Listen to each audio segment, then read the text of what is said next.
Burglaries are on the rise in your neighborhood, and you have concerns about whether your house might be vulnerable. You have no surveillance system, so tonight you're placing some foil over the front door handle before you go to bed. This will help identify if someone sneakily tries to enter while you sleep.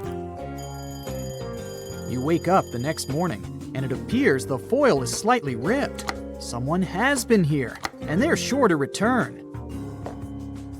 Another option is to put a mug on the doorknob. When the knob turns, the mug will fall, causing a noise to wake you up and hopefully deter the intruder. Your main concern is that a tradesman stopped by recently. He said that he was working next door and asked to use your toilet. You refused and felt bad at the time for being rude, but it was a very smart move. About 60% of burglaries in the USA are made by someone you know or have met before. That tradesman, while going to the bathroom, could have adjusted something in your house to make their return entry a little easier. They may have wanted to take a closer look at what security system is installed, check the structural integrity of your home, and found out what valuable loot you might have. Finally, today you're going on vacation. You need to prepare your house and make it as safe as possible. A full post box is the first thing a robber will look for in a target. Your neighbor will need to take your mail while you're away. A well-manicured property is a clear sign that you are always there. You've always kept your lawn mown and hedges trimmed, so you will need to arrange for someone to do this while you're away. If it was winter, any untouched snow around your house would also make it a target. Having a neighbor make pretend footprints that show recent activity will also provide a deterrent. There are many types of hedges that act as a great first defense. Luckily, you have sharp-leaved shrubs along your fences. If someone jumps into your property and lands on a sharp or spiky bush, they will immediately cry out in discomfort. This will alert your neighbors of an intruder. And the foliage will also catch fragments of clothing that could be used as evidence later. In preparation for your trip the week before, you opened and closed your curtains at random times throughout the day. You made sure there were no clear patterns, so it won't matter if they're left open while you're away, just in case someone was scouting your property. Burglars spend several days walking or driving through neighborhoods, identifying the behaviors of each house. One thing they don't really like is a neighborhood watch. Criminals do their research before they start scouting and will avoid these areas. Something for you to organize when you get back. Now, move all your expensive electronics away from the windows so there's nothing of value in clear view. Put them inside a cupboard or a concealed room. Don't worry about TVs. They're too large and take effort to move. The criminals are more interested in the smaller devices, like an iPad and gaming devices. Put your small expensive items, like jewelry, in boxes and hide them away in a secret location. Surprisingly, a kid's room is a good spot. Burglars have admitted to never going into them, as there's nothing of value in toys. Take photos of all the serial numbers on your electronic devices and create an inventory for insurance purposes. 95% of break-ins are done by force, so it's time to reinforce your windows and doors. You can make it even more difficult for the crooks. Remove all stools, chairs, and ladders in the backyard and put them into your garage. Otherwise, they will help provide easier access points to higher entrances, like the air conditioner box. This is one of their favorites. Without a way to reinforce it, it's easy to tear off and creates an entrance. Don't make it easier for them with a step-up. Burglars can break down a weak door within 1 minute. Install a metal frame instead of wood for more support. The hinges and lock should have adequate strength to withstand being kicked long enough until they give up. With the lock as the remaining weak spot, this can easily be picked by an experienced thief. A simple protection lock that holds it in place will make sure it won't budge. The hinges on your garage door swing outwards, which makes it vulnerable and can be accessed by taking the pins out of the hinges. Replace them with tamper-proof pins so they can't be removed. And lastly, the garage overhead door is one of the first places a burglar looks to access. They don't have a lock that fully secures them. Attach a padlock on the latch connecting it to the track, holding it in place. Your garage door doesn't have this option, so drill a hole in the track just above one of the rollers and attach a padlock. Robbers are scared of dogs, the territorial and loyal guardians of the house. A survey found that most houses burgled didn't have dogs because thieves don't want to draw attention during a heist. Unfortunately, you don't own one, but just placing a dog bowl outside the front door will discourage them. Burglars have adapted their craft with technology. 4 out of 5 criminals use social media like Facebook, Twitter, and Google Maps to find their targets. Even sharing a photo with a house key in it is enough for a burglar to create their own key by zooming in and taking the exact measurements.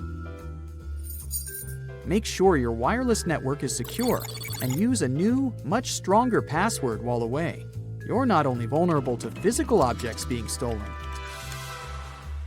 Valuable data like passwords and access codes can be taken through your network.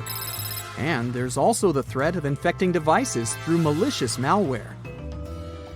You can also remove the vision of your house completely from Google Maps.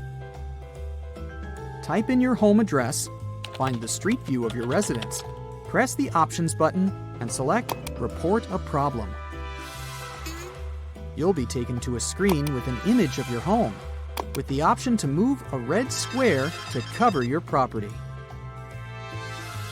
Request it to be blurred under the option My Home and enter your exact address. It will only take a couple of days to be processed. Don't leave the radio on while away. It won't help. Through the burglar's method of scouting houses, they take note of radio and TV sounds. When they return, they check if they're still on, which just makes it easier to confirm that no one's home. An alternative option to show active presence at home is by making your own audio, something that plays ambient noises randomly throughout the day, with footsteps, conversations, and a dog barking. Leaving your lights on is also not a good idea. Someone spying will notice your house easier, especially at night, and you'll be further robbed on your electricity bill. You're just about ready to leave on your vacation and need to take the trash out. If you have some large boxes, break them down so they can fit inside the bin. Hide any clues about what valuables you recently received. Last check, all the doors are locked and no windows are left open. Now you can finally enjoy your trip. But as you enjoy yourself in your picturesque location, leave any snaps on your phone while you're over there and post them online only when you return. If you do share your photos while you're away, it will have made all your preparations pointless. Every criminal in the area will know you're not home. But with 2.5 million houses burgled annually in the USA, a house without a modern security system is 300% more likely to be broken into. When you get back from your break, it will be a great idea to install one. You think you'll just dig a hole or two in your backyard. No big deal, everyone does it. What you do not know is that there's something hiding beneath your backyard. Quiet, invisible, waiting. And one small dig can set it all off. Power outage, gas leak, flood, worse. People think it won't happen to them, but it only takes one mistake. Before you grab that shovel, you need to hear this. My neighbor, let's call him Dave, decided to build a fence last spring. A couple of holes in the yard, some wood, maybe a weekend of work. The problem? Dave is just a wing-it kind of guy. So he didn't call 811 before digging, that free number you call to find out if there are any utility lines underground. Yeah, he skipped that part. So he grabs his post hole digger, starts digging, and boom! He hits a gas line. The whole street had to evacuate. Fire trucks, sirens, the works. Luckily, no one got hurt, but he was very close to blowing up his backyard and his wallet. Between the repair costs, the fine, and redoing his project, it cost him thousands. All because he didn't make a 2-minute call.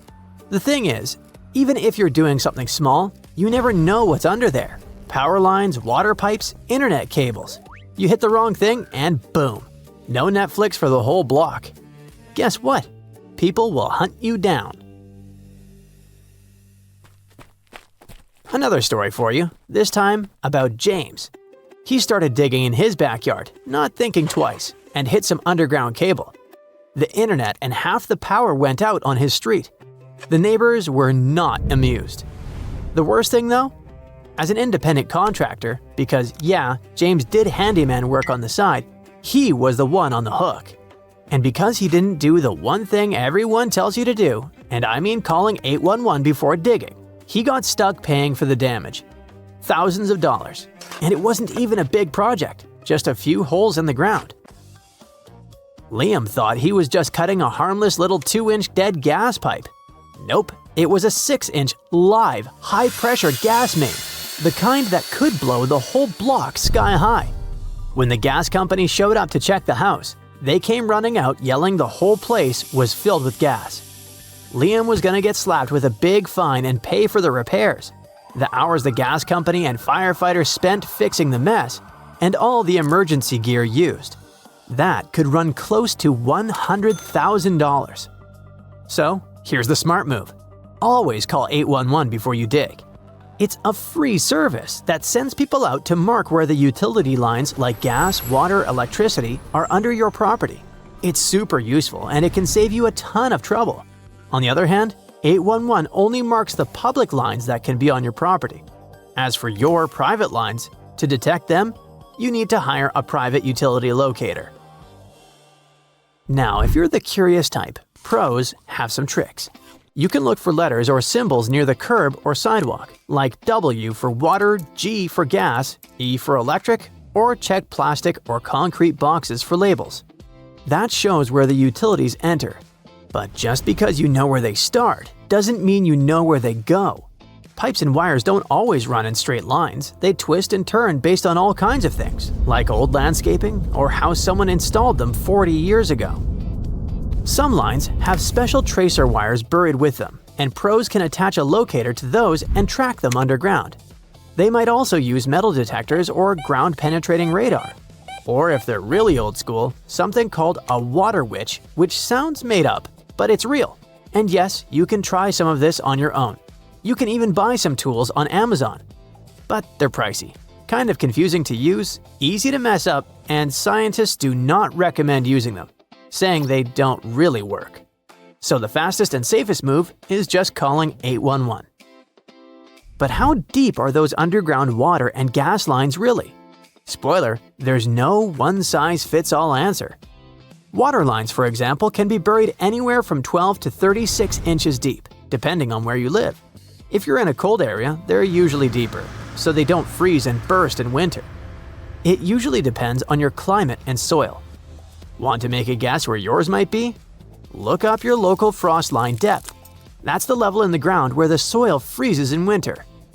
According to the building code, water lines should be buried at least 6 inches below that frost line, unless the person who installed them didn't follow the rules. And yeah, that happens. Gas lines work the same way. Most are buried 18 to 24 inches deep, though in some places it can be up to 36 inches. They usually run from the street to your gas meter. Local codes and conditions decide how deep they go, and they're found using the same tools as water lines, detectors, tracers, and sometimes even radar. Now, sewer lines. They're tricky because they don't just sit in one place. They're built on a slope, so the waste can flow downhill. In colder places like upstate New York or anywhere that freezes, these pipes have to be buried pretty deep, like 3 feet or more, so they don't freeze and burst in winter. But in warmer spots, they might be much closer to the surface. So one wrong dig and boom, you've got a smelly mess. You can sometimes spot them if you look around your yard for a little pipe sticking out. That's a sewer cleanout or vent, kind of like the pipe's breathing hole. Electrical lines are a whole other adventure. The rule is, the more dangerous the wire, the deeper it's buried. So your TV cable might just be barely under the ground, about a foot down, which is kind of scary if you ask me. Regular electric wires usually hang out around 2 feet deep, but the really heavy-duty stuff like high voltage lines, those go at least 3 feet under because, well, you definitely don't want to mess with those. If you want a clue where your electric lines start, check out your electric meter on the side of your house. That's usually where the main line comes in. And then there's this whole thing with colored spray paint and flags you'll see once you call 811. It's like their secret code. Red means electrical, yellow is gas or oil, blue is water, green is sewer, orange is your phone or internet cables, purple is for reclaimed water or irrigation, and white shows where you want to dig. It sounds like a rainbow exploded in your yard, but it's there to save you from disaster. Okay, so you've called 811, and those nice folks have come out to spray paint your yard with all the colors telling you where the underground lines are hiding. Great! Now you think, sweet, I'm ready to dig. But hold up, there's a golden rule you really need to follow. Don't even think about digging closer than 2 feet from any of those marked lines. The thing is, those paint marks from 811 aren't perfect. They're more like a rough idea where the pipes and wires run. So you want to leave about 2 feet on each side. That's basically a 4-foot no-dig zone. Digging inside that space? You better be extra careful or risk hitting something important. Builders and installers don't always follow the rules.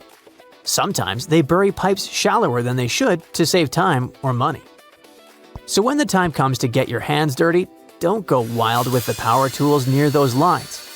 Dig parallel to the lines if you know their direction. That way, if you accidentally bump into something, you'll hopefully just nick the side instead of cutting it clean through. And never ever use heavy equipment or a big pick when you're not 100% sure what's under the dirt. Hand tools only. This is Australia. And here, a little to the south, is its island part called Tasmania. It's a giant island with beautiful and rich nature, great weather, and delicious food. But for some reason, very few people live here. Something makes people leave this place. Something prevents people from moving here. And this something is… let's find out.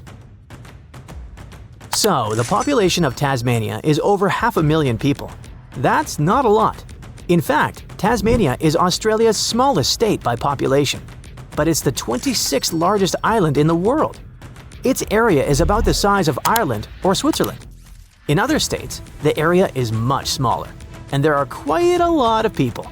For example, over 8 million residents live in New South Wales, more than 7 million in Victoria, and over 5 million in Queensland. Also, mainland Australia is much more likely to endure fires and scorching sun. Tasmania has a fairly cool climate and amazing nature. So, what's the reason? Why do so few people live here? Let's visit the southeastern part of Tasmania, where the Tasman Peninsula is located. If you look at the map, you'll see that there's the Tasman Sea connected to the boundless Pacific Ocean. So it looks like the Port Arthur we're going to visit is on the edge of the world. In the past, there was Tasmania's official prison here that opened in 1830. Prisoners served their sentences and worked at a logging station. It was hard work, and many could not survive it. It's scary to imagine what happened inside the walls of this prison and how many people stayed there forever. But think for yourself. The Tasman Peninsula is on the edge of the world. There's almost nothing here except wild nature. Prisoners arrived there on ships and spent long hours doing hard work. There was no air conditioning or a soft bed.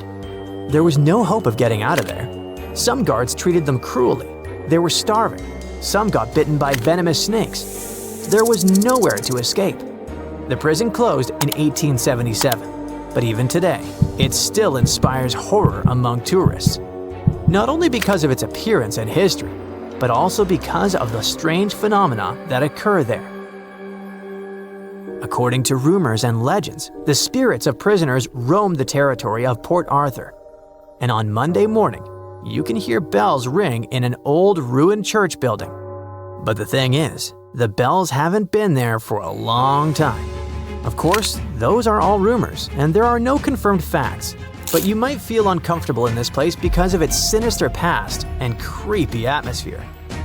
Port Arthur is one of the most mysterious places in Tasmania, but there's something worse. Welcome to Franklin House. It's a large estate with gardens and a huge building. There's a chance that as soon as you cross the threshold of this house, you will want to leave immediately. There are a lot of antiques here, but there's also something elusive and sinister in the air. This house was built by a former convict. 4 years after the construction, he leased the mansion to a schoolteacher who turned it into an academy for boys. It's not known what happened in the walls of this building in the past, but today, according to rumors, mysterious phenomena take place here. Objects move by themselves. Eerie noises come from empty rooms, and shadows of human figures are spotted in halls. Plus, according to a non-profit company that researches mysterious phenomena, there's an increased level of electromagnetic activity in this house. What does it mean? Nature? Weather? Or phantoms? Choose for yourself what to believe in. Okay, there are 2 creepy places in Tasmania, but the reason why people leave this place is different. We're getting closer and closer to it. Hobart is the capital of Tasmania, and there's an old prison here, where people still run tours. Tourists come here to tickle their nerves, because the most terrible sentences were carried out here. There are rumors about strange smells, flickering shadows, and a creepy atmosphere that make this place scary. Yes, if you're a tourist and come here for fun, you will get an interesting experience. But if you're a local and live nearby, then maybe it might bother you. But of course, an abandoned old prison wouldn't discourage people from living on a giant, picturesque island. There's a bigger reason. There's a city in Tasmania called Richmond. According to local legends, once upon a time, George Grover lived here. He was a security guard who kept order during the construction of the Richmond Bridge, which was built by convicts. George Grover was an evil man who treated prisoners cruelly. One day, the prisoners decided to take revenge on him and pushed him off the bridge. Since then, rumors have been circulating that the spirit of George Grover is walking under the bridge with his big black and white dog, which is called Grover's dog. Tourists and locals reported they had seen this evil security guard at night. He didn't harm them, but gave a severe fright. Many terrible events related to escaped prisoners also took place on the island, so judging by the history of Tasmania, there's been a lot of pain and misery here. Perhaps this affects the overall energy of the island. But is this the reason why so few people come to live here? Now we'll finally learn the most terrifying explanation. Are you ready? Please get away from the screens if you're faint of heart. There's almost no internet connection in some parts of the island. Boo! The signal is very weak and unreliable, which makes it impossible for people to work remotely and watch our videos. Besides, Tasmania is separated from Australia by the Bass Strait, which creates logistical difficulties for trade and traveling. Today in 2025, would you agree to live on a huge island with bad internet? You will also have to pay more and wait longer for the delivery of any goods. One of the main sources of income is tourism. In addition, rental prices are rising here, especially in central cities. Because of logistical difficulties, prices for food and necessities are rising here. One of the biggest problems is waiting lists in public hospitals in Tasmania. People who need modern medical care have to wait a long time for their turn, or they gotta spend tons of money to get to the mainland. Tasmania is getting old. More and more young people are leaving this place. There are no major corporate headquarters on the island. There are no large enterprises here like in Sydney and Melbourne, which means there are few career opportunities. Low salaries and unemployment are forcing young people to move to the mainland. The falling standard of living creates serious demographic problems. On the one hand, this is bad. The fewer people there are, the more difficult it is to raise the economy, to run agriculture, and somehow improve this region. But on the other hand, it's good for nature. About 24% of Tasmania's land area is a World Heritage Site. This territory is one of the last in the world to have cool rainforests. It's also home to one of the richest archaeological sites in Australia. Scientists found evidence that people lived here at least 20,000 years ago. Of course, these factors are not as creepy as the stories about haunted houses, but they can scare you away from moving to Tasmania. The idea that you live almost on the edge of the world, surrounded by the endless waters of the ocean, can be scary. You can meet unique animals that don't live anywhere else in the world and see incredible trees. For example, the Centurion tree, which is eucalyptus, is one of the tallest and oldest trees in the world. Its height is about 330 feet, and its age is about 400 years. The nature of Tasmania is incredibly beautiful. There's so much peace and calm here. In a sense, it's a paradise. But let's be honest, would you agree to live here considering all the nuances? Let's hope that people will find ways to improve the economy and raise the standard of living so young people won't leave this region. People say it happened in the quiet early morning above Newark Liberty International Airport. A co-pilot preparing for descent noticed something strange. While checking the approach coordinates, his data screen blinked once, then filled with a bizarre, unsettling message. Don't you wish you knew what this means? Shocked and scared, he called the captain. Captain, I'm detecting a strange anomaly on the FMS. The captain looked and saw the same message. There were no errors, no warnings, just that cryptic sentence across the display. They rebooted the system, reloaded the coordinates, tried everything, but the message refused to leave. Until, just as suddenly, it disappeared. The screen returned to normal. The landing was smooth, but the pilots were unsettled, and for a good reason. They filed a report and dug into the aircraft systems. No one has found any glitches. No known faults could explain it. And then another pilot, days later, saw the exact same message while flying a different plane into Newark. Some people blamed software bugs. Others suggested a monumental prank. For the crews involved, it was something different. A chilling mystery that remained unexplained. What do you think about this? What is the most plausible explanation? Share your opinion in the comments. Meanwhile, we continue.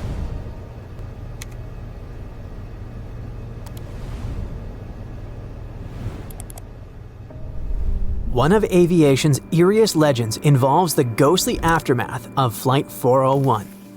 On December 29, 1972, Eastern Airlines Flight 401 crashed into the Florida Everglades. It happened during a routine approach to Miami and was caused by technical glitches and human error. 101 lives were lost in that tragic accident. Trying to cut costs, Eastern Airlines took unscathed components from the wreckage and installed them in other planes in their fleet, particularly in several L-1011 TriStar aircraft. Not long after, flight crews started reporting weird things.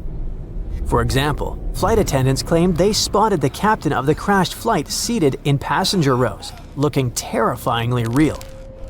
They also reported seeing him in cockpits, sometimes seen examining instruments or quietly standing in the galley. Some crew members even believed that the captain's spirit intervened to prevent technical failures, as if he hadn't stopped protecting the aircraft. Even though Eastern Airlines seemed to dismiss such reports, they eventually removed the reused parts without any loud announcements. But even so, the haunting stories never fully went away. One night over Florida, a seasoned pilot and flight instructor experienced something he's never forgotten. He was flying an SR-20 Cirrus with a student, running a routine training session under instrument meteorological conditions. Everything was going smoothly until they approached Orlando Executive Airport at about 1,500 feet.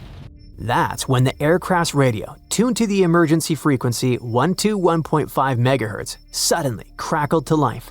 A soft, chilling voice came through the static. It was a young girl whispering, Hello? Hello? The sound was so faint and so eerie that it froze both pilots in place. Hoping someone needed help, the instructor replied, but got nothing back. Just silence. It wasn't until later that night that the story came together. It turned out there was no mystery about it, just tragedy. A young female student pilot had reportedly stolen a small plane from a nearby flight school. Flying alone, untrained, and scared, she'd tried to reach out over the emergency channel, but no one had understood. But her ghostly call for help was very real. She crashed later that night. No happy ending. One early evening over Scotland's Highlands, a flight instructor was on a final approach for his last run of the day. He was piloting a Cessna 172, flying low over uneven terrain. He flew with full flaps deployed, holding steady at minimum approach speed. Turbulent winds, near 20 knots, which is around 23 miles per hour, battered the aircraft. So the pilots braced for a rough landing. And then suddenly, everything went silent. The wind disappeared. Without the headwind, the plane lost its lift. The controls went limp in the pilot's hands, like a game controller that was no longer connected. For a second, the aircraft seemed suspended in the air. It was completely unresponsive. The pilot shoved the throttle forward and dipped the nose, which forced the plane back into motion. Moments later, it touched down safely. Later, meteorologists explained that it could have been a rare microburst, a rapid downdraft of air that erases lift in an instant. But strange things happen not only in the air. Airports can be pretty creepy too. Finished in the mid-1990s, Denver International Airport became known not just for its size. It was one of the largest airports in the world by area for its strange aura. Its white, peaked roofs, designed to mimic the snow-covered Rocky Mountains, created a silhouette on the Colorado plains. But the project behind this awesome design had billions of dollars in budget overruns, as well as unexplained construction delays. Soon, whispers began. People were talking about hidden underground bunkers beneath the airport, allegedly spanning multiple levels and built far out of sight from the daily rush of passengers. But that was only the beginning. Inside the airport's decor was just as impressive and mysterious. Creepy gargoyles in the corners, murals depicting apocalyptic chaos, inscriptions in long-forgotten native languages. Such bizarre choices led to the appearance of numerous theories ranging from quite plausible to absolutely insane. And rather than deny it all, Denver International embraced its bizarre reputation. Today, the airport even runs conspiracy-themed tours, which proves one fact. DEN is unlike any airport in the world. But let's get back to the skies. The Saab 340 was a 34-seat turboprop, unusual in one key way. It ran on GE helicopter engines, the same ones used in Blackhawks. These engines had a quirk. During cold, slushy weather just below freezing, they could suddenly roll back. For a second, they'd shut down with a loud bang and flash, lighting up the cockpit and kicking the plane, only to restart instantly. Quite alarming, but common. Then storms brought more strange phenomena. Ice could block the radar, and static danced across the windshield, looking like a living plasma globe. Once, something even stranger happened. Flying at night, 10 minutes from landing after dodging storms for hours, the aircraft entered one last cloud. Suddenly, the nose lit up, and it wasn't lightning. It was a deep magenta light. It glowed like a spotlight, cutting through the cloud in front of them. For a few seconds, the entire cloud was bathed in color. Then it vanished. Specialists said it could have been a rare case of St. Elmo's fire, a weather phenomenon where a bright violet or blue light appears on pointed objects, like aircraft wings or lightning rods during a thunderstorm. And here's a bonus for you. Look at this. An enormous, impossible monster, isn't it? An Aussie pilot saw it from the sky. A giant snake shape was moving under the water in a lake. Before you start blaming extraterrestrial civilizations, hear me out. It wasn't a real snake, even though it looked like one. The shape was created by a bunch of pelicans chasing fish. They were traveling all together in a long line. The pilot took a photo during a special flight when the pelicans first arrived at the lake. This lake is called Katitanda Lake Eyre, and it's in the middle of South Australia, which is a very dry place. Most of the time, it's just a big, salty, flat area with no water. But when rivers bring enough water, the lake fills up and turns into the biggest lake in Australia. Birds and animals come from everywhere to visit. Right now, the lake is filling up for only the 4th time in 160 years. This happened because it rained a lot across 3 big rivers that feed the lake, which is something that doesn't happen often. People call it a dry flood because it didn't rain near the lake itself, just far away, but the water has been traveling a long way through the desert. It's a very rare and special thing to see. Only people who take special flights get to watch it from above. The water makes plants grow and attracts hundreds of birds.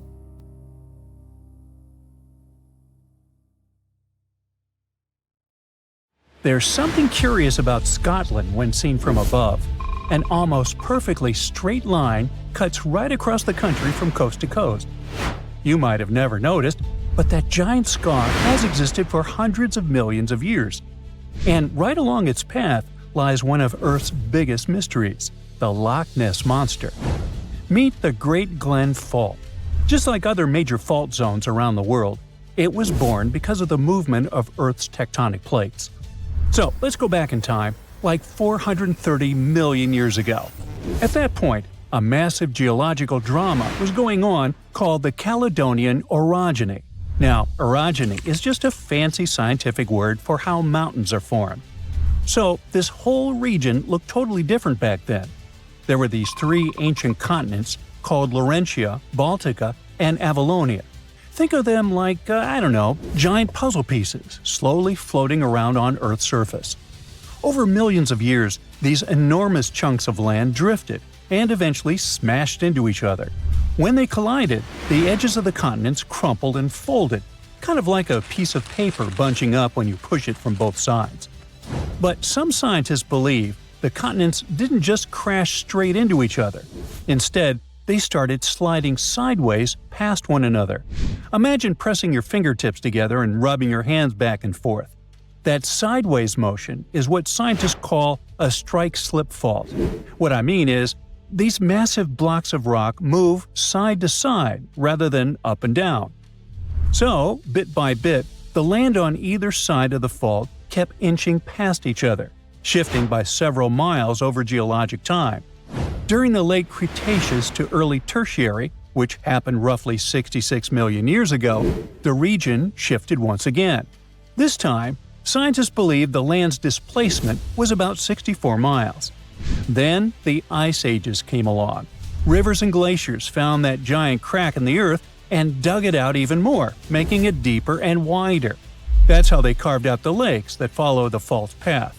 Finally, dump all of that into a geological blender, and there you have it, the Great Glen Fault in all of its majestic glory today. Yep, all that movement of the land helped sculpt the mountains and deep valleys that shape the highlands as we see now.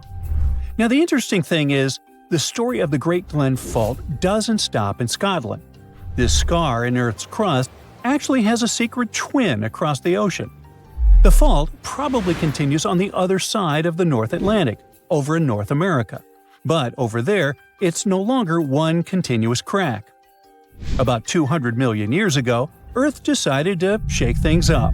That's when the Mid-Atlantic Ridge began forming, basically a giant underwater mountain range that started pushing the continents apart and broke the original fault. So now, the North American side of the Great Glen Fault shows up as what is now called the Cabot Fault, also known as the Long Range Fault.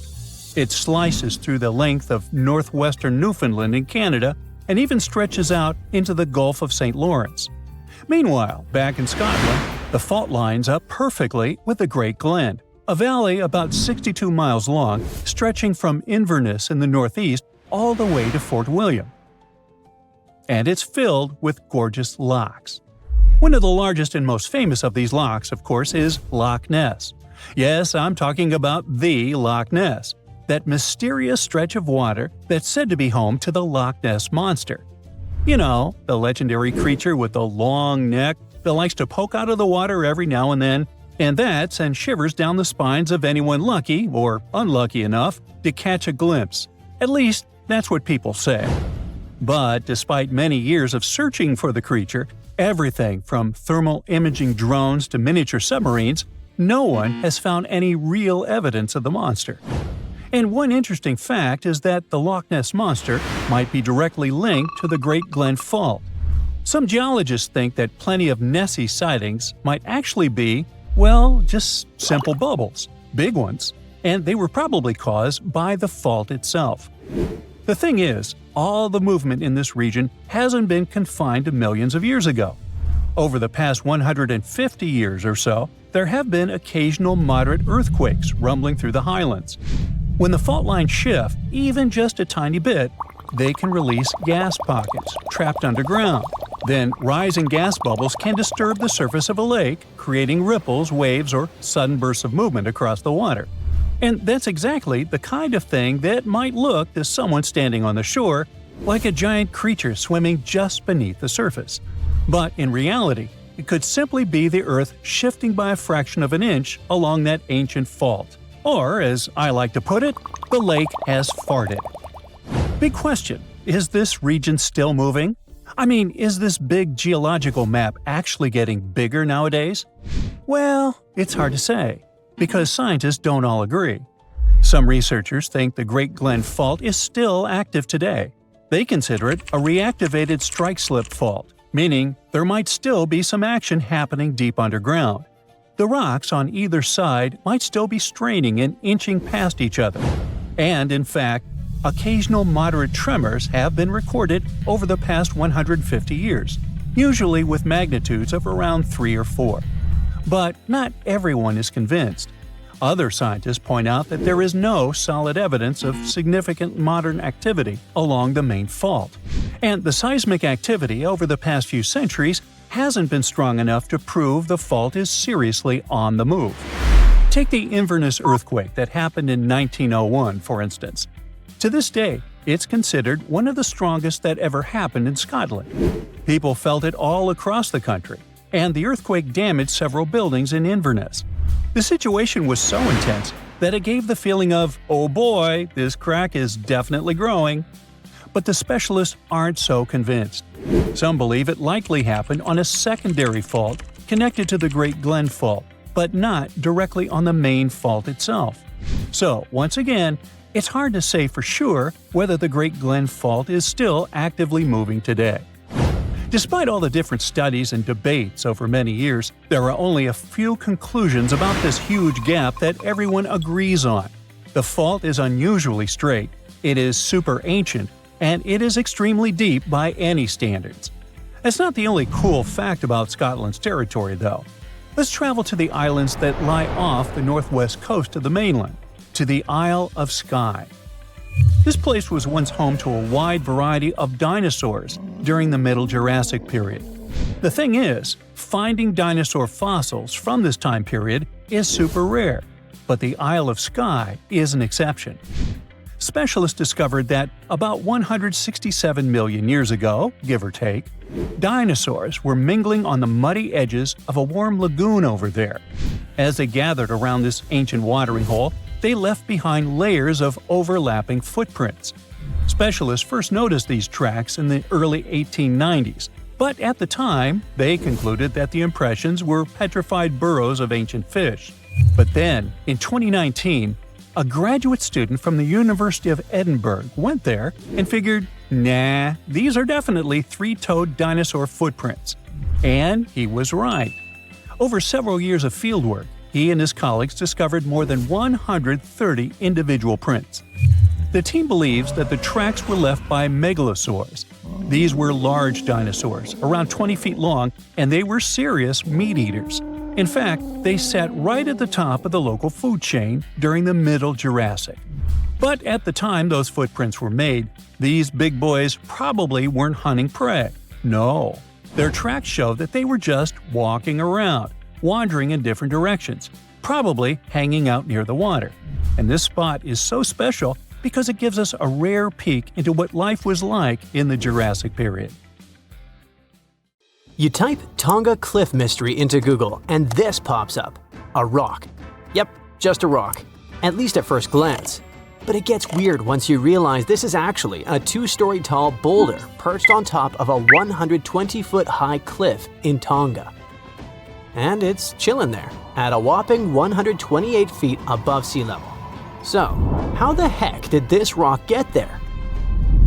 First, a proper introduction. This is Mokele-Mbembe, which means big rock in Tongan. This name hits the nail on the head because this baby stands at about 22 feet tall. That's taller than a giraffe standing on its tiptoes. And it weighs over 1,300 tons. And that's like stacking nearly 325 elephants on a giant scale. With those massive measurements, it makes total sense that the locals call it Mokele-Mbembe. But from now on, we can also think of it as the giant tsunami rock. And to understand why, I've got to tell you the story of Mokele-Mbembe in Tonga. In 2024, researchers from the University of Queensland's School of the Environment were exploring the southern side of Tapu Island. One day, they were chatting with a group of local farmers who mentioned a strange and massive rock sitting up on a cliff. And they were honestly pretty surprised.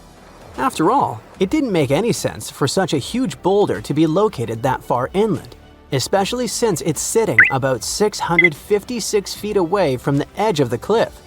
On top of that, it was covered in vegetation and surrounded by overgrowth, which suggests it's been sitting there for a long, long time. That's when they started asking themselves the big question: where did this rock even come from? So to figure it out, the team created a 3-dimensional model of the boulder and headed to the coast. After some careful research, they finally found the spot where the boulder could have originated. Turns out it broke off from a cliff more than 90 feet above sea level. Alright, so they found the source, but let's take a moment to recap what we know so far. The rock originally came from a spot about 98 feet above sea level, and now it's sitting at 128 feet above sea level. That's a pretty big jump. Sure, it's not like climbing Mount Everest or anything, but come on, it's a rock. It didn't just grab some gear and climb up there by itself. That brings us back to the big question. How did this massive boulder get up there? Well, it was probably moved by a tsunami. Yep, this rock could actually be solid ancient evidence of a tsunami. You see, we're talking about Tonga, an island country in Polynesia, part of Oceania. It's made up of nearly 170 islands, with about 36 of them inhabited. The country is divided into 3 main island groups: the Vava'u, Ha'api, and Tonga Tapu archipelagos. The entire region sits right at the junction of 2 major tectonic plates, the Indo-Australian plate to the west and the Pacific plate to the east. It's part of the Pacific Ring of Fire, that giant horseshoe-shaped zone that wraps around the ocean basin. And if there's one thing we know about the Ring of Fire, is that it's packed with intense geological activity.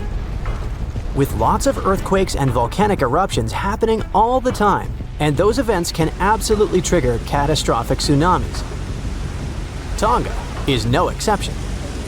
According to Dr. Annie Lau, a coastal geomorphologist who took part in the study, Tonga has a long history of tsunamis for exactly that reason. Take the tsunami that hit the country at the beginning of 2022, for example. That catastrophic event produced waves as high as 66 feet, with water pushing nearly 0.62 miles inland. It was so powerful that, tragically, it claimed the lives of at least 6 people, and it was actually triggered by a volcanic eruption.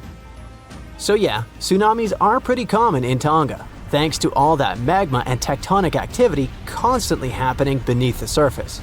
And a massive, powerful wave is likely what carried Mokele-Mbembe up onto the cliff. According to the study, this event may have happened around 7,000 years ago.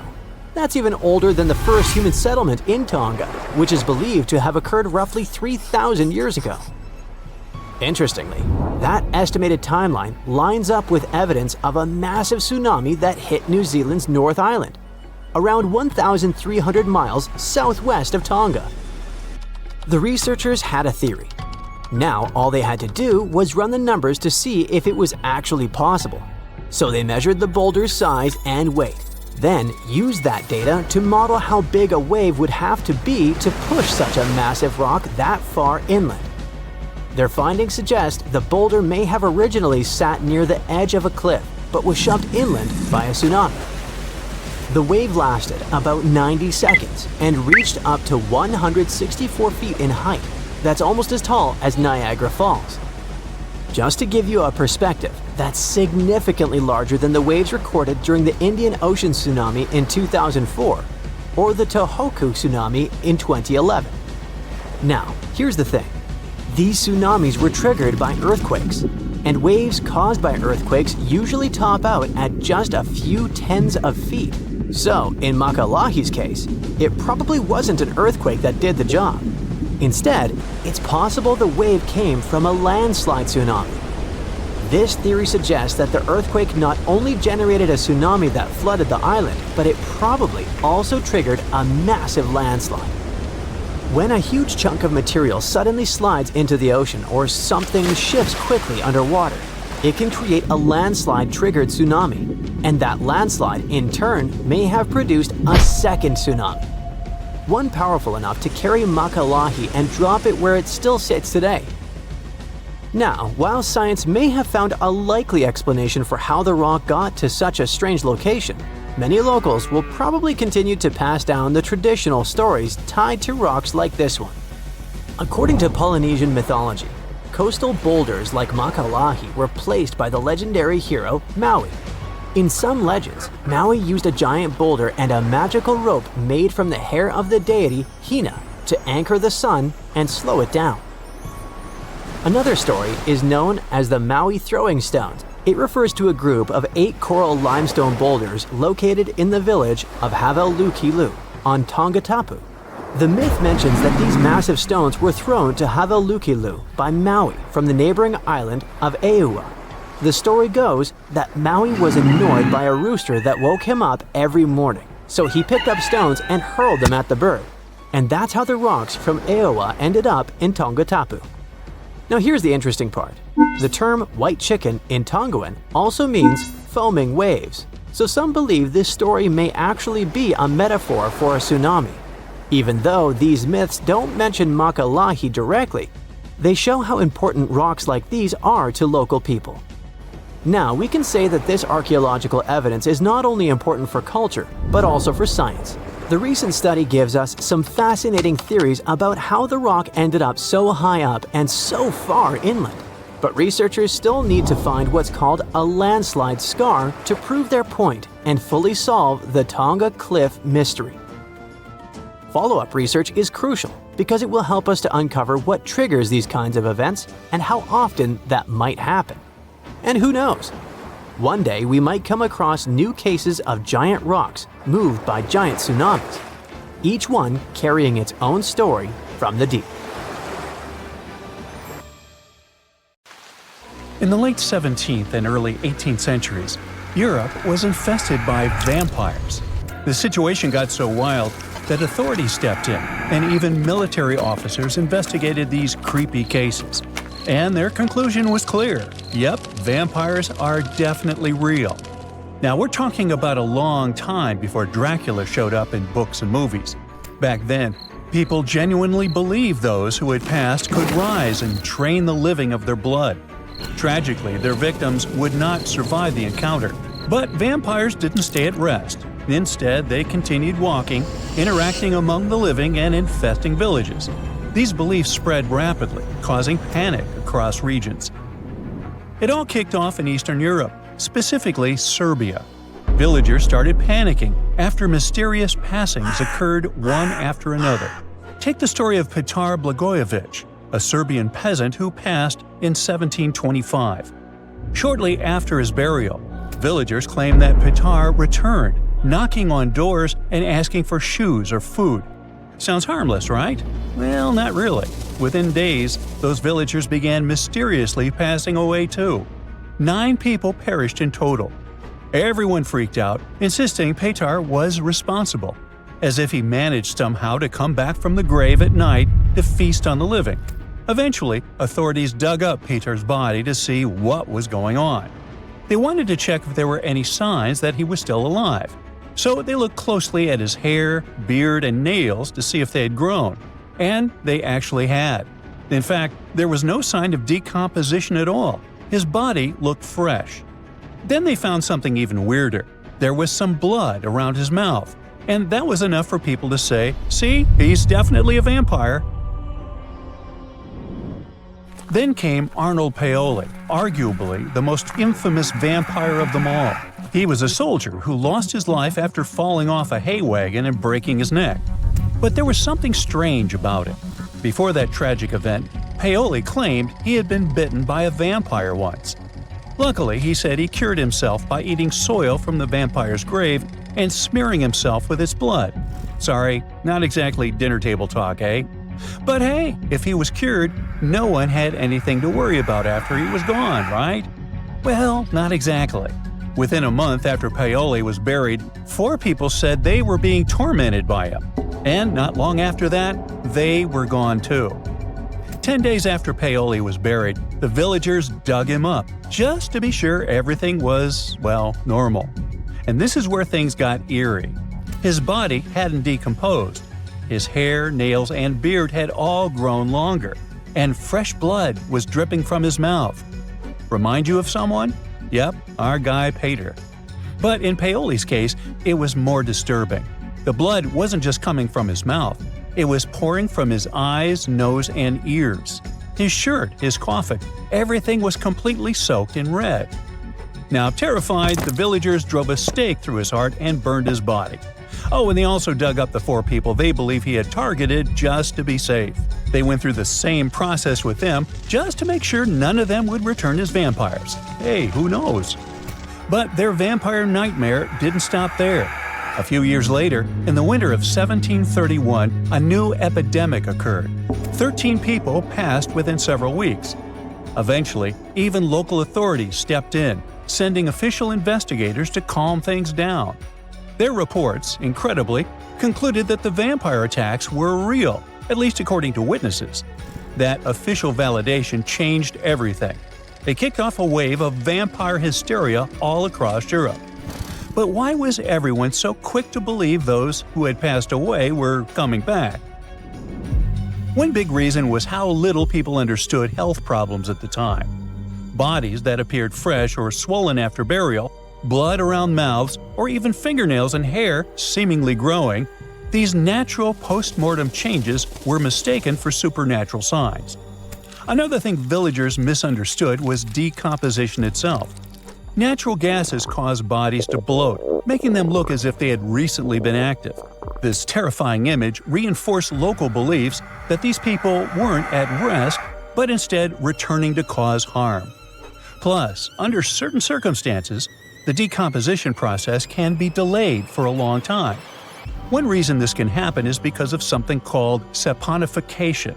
This is a natural process that happens when a body is buried in a cold and damp place, exactly like in some parts of Eastern Europe. In this kind of environment, the fat in the body can turn into a waxy soap-like substance. This wax covers the body and helps stop it from rotting. Okay, but how to explain the nails and hair growing? It's more like an optical illusion, not real growth. Now what happens is that the skin dries out and pulls back a little. When the skin shrinks like that, it makes things like stubble on the chin or fingernails look longer than they were before. But that's not the case. And what about the blood? Well, it turns out science has an explanation for that too. How long blood stays liquid after someone passes depends a lot on the surrounding temperature. In colder places, it can stay fluid for days.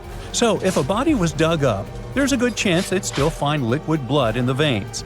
It might have looked strange, even scary, but it was just the cold doing its thing and slowing everything down. Medical researchers today believe that many so-called vampire symptoms match up with conditions like rabies.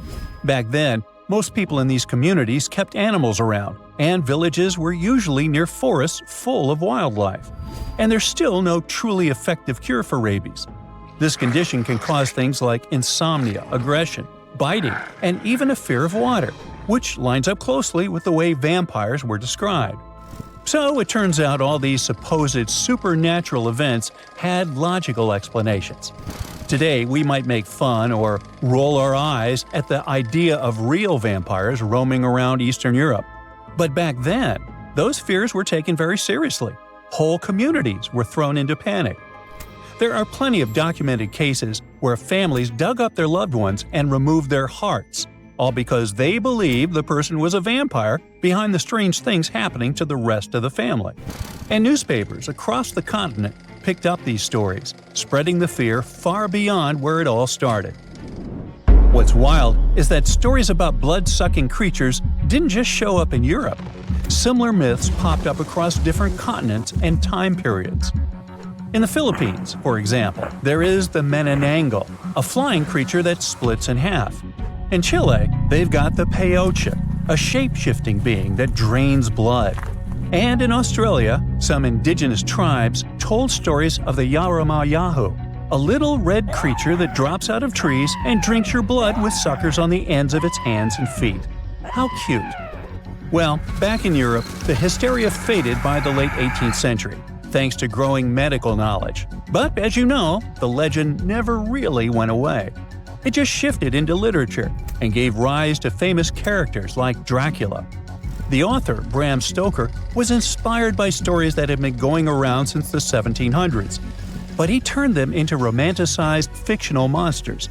You know, sharp teeth, pale skin, black clothes, that whole thing. And that was different from what the villagers believed they were dealing with. And, in a way, those frightened villagers weren't completely wrong. Something was draining those people's lives. But it wasn't vampires. It was just misinformation mixed with a whole lot of imagination running wild. So, next time you see a vampire movie or read a scary story, remember that behind the fiction lies a fascinating truth. A real wave of fear, confusion, and panic that swept Europe nearly 300 years ago, leaving a chilling legacy that still fascinates us today. It might seem totally innocent, but this pink slime in your house is actually a huge red flag. If you don't do anything about it, it can make you seriously sick.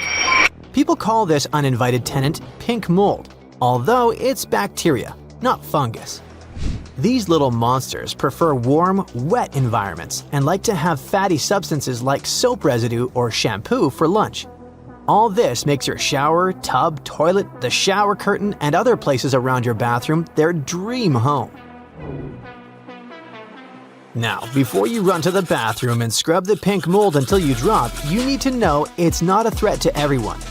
If you aren't in the risk group, the pink slime could give you some really unpleasant sensations in your eyes. But it's a way bigger threat to people whose immune systems isn't the strongest, like kids, the elderly, those who have chronic illnesses, and those who already take strong meds. For them, the bacteria can cause some serious infections in various parts of the body, including the chest, gut, and urinary tract. It's rather persistent, and you can't easily take it down with antibiotics. And if it enters the bloodstream, the consequences can be really serious, to the point that it could take your life. Once it's settled in your bathroom, the pink slime is really hard to get rid of. It has developed an immunity to many disinfectants and can even form biofilms, which only complicates things. So the best you can do to protect yourself and your loved ones from all this is to not let pink slime settle in your bathroom. Keep it dry and well ventilated. Keep the exhaust fan on or open a window during every shower and bath. And for at least 20 minutes after you take it to keep humidity under control.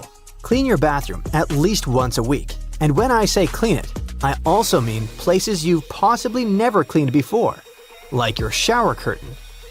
Launder it according to its label instructions with an antibacterial detergent. Hang it up to dry completely before you put it back in the shower, and replace it every now and then. If you already have that nasty pink slime in your bathroom, you can remove it with several solutions. For mild cases, try a mix of 1 part vinegar to 1 part water with a few drops of dish soap. If that doesn't work for you, try cleaning the slime with undiluted vinegar, a bleach solution, or a bleach-based bathroom cleaner. And if the amount is really over the top, make a paste from baking soda and dish soap and rub it in. Once you get rid of the unwanted tenant, remember to keep the bathroom clean for your own good.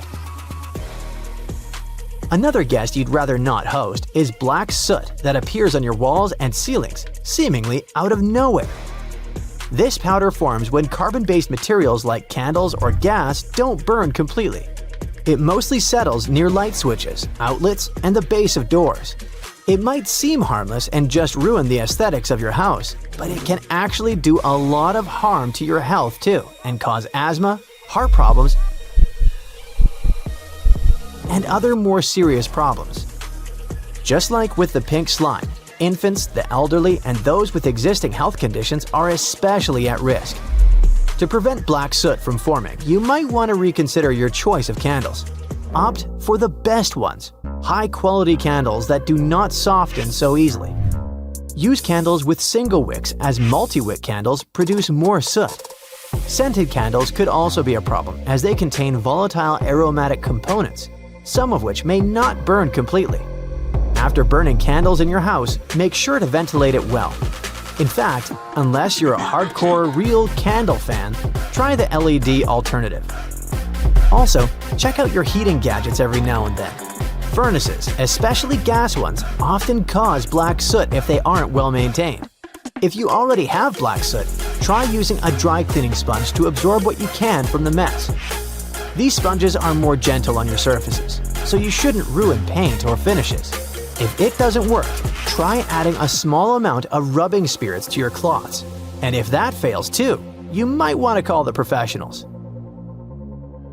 Have you ever noticed some weird white crystals around batteries you use to power your toys, electronics, and household appliances?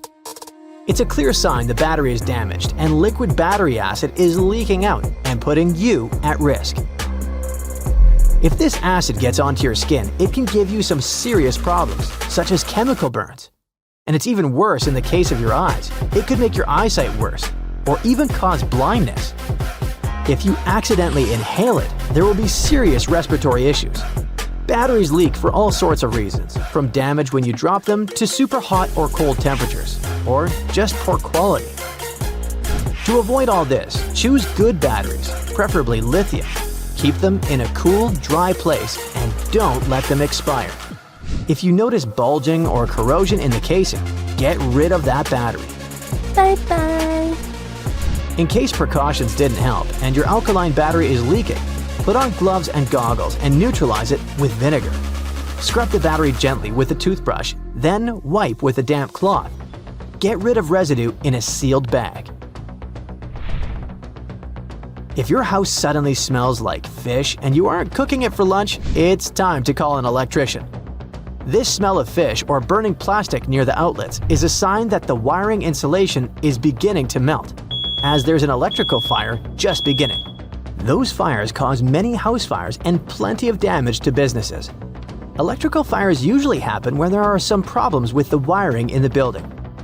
If you have any ungrounded outlets, overloaded circuits, or too many extension cords, any of those could be the culprit. When lights flicker, or if you hear a low buzzing sound when certain lights are turned on, this may also mean an overloaded circuit. To prevent electrical fires from happening, make sure to get your wiring checked every 3 to 5 years. Make sure that all the appliances in a building are the right voltage for an outlet, and never plug an extension cord into another extension cord. Always keep flammables like cooking oils or fabric away from outlets. Use surge protectors to protect your devices from unexpected power surges from outlets. Unplug devices when you don't use them so they don't overheat. If your bathroom mirror turns into a blurry mess after a hot shower every now and then, it isn't a big deal. But if it keeps happening every time someone showers, it can mess up your mirror permanently. Over time, those tiny water droplets can eat away at the back of the mirror, leaving ugly black spots that won't come off. That's called desilvering. And once it's bad enough, you'll probably need a new mirror. But wait, it gets worse. All that trapped moisture doesn't just disappear. If it sticks around, it can cause paint to peel, wallpaper to bubble or flake, and water stains to show up on the ceiling. Mold is an even more concerning consequence of all this. It loves damp places, and it can start as tiny dark spots on the walls or in the grout. or even hide inside the walls where you can't see it. Once it starts growing, it can mess with your health and make you cough, sneeze, feel stuffy, or aggravate allergies and asthma. The good news is that you can stop this from happening. Open the bathroom window if you have one. Turn on the bathroom fan every time you shower. Wipe the mirror with a towel or squeegee as soon as it fogs up. And if you're still having issues, try a small dehumidifier in the bathroom. The sooner you get rid of that moisture, the better off your mirror, bathroom, and lungs will be. In ancient Egypt, in an ancient temple, in a dark ancient hall, ancient people are performing a very ancient ritual. In black robes and hoods, by the light of burning candles, they're trying to turn ordinary metals into gold. They're whispering ancient incantations and mixing unknown substances. There's smoke, hissing, fluttering, and disappointment.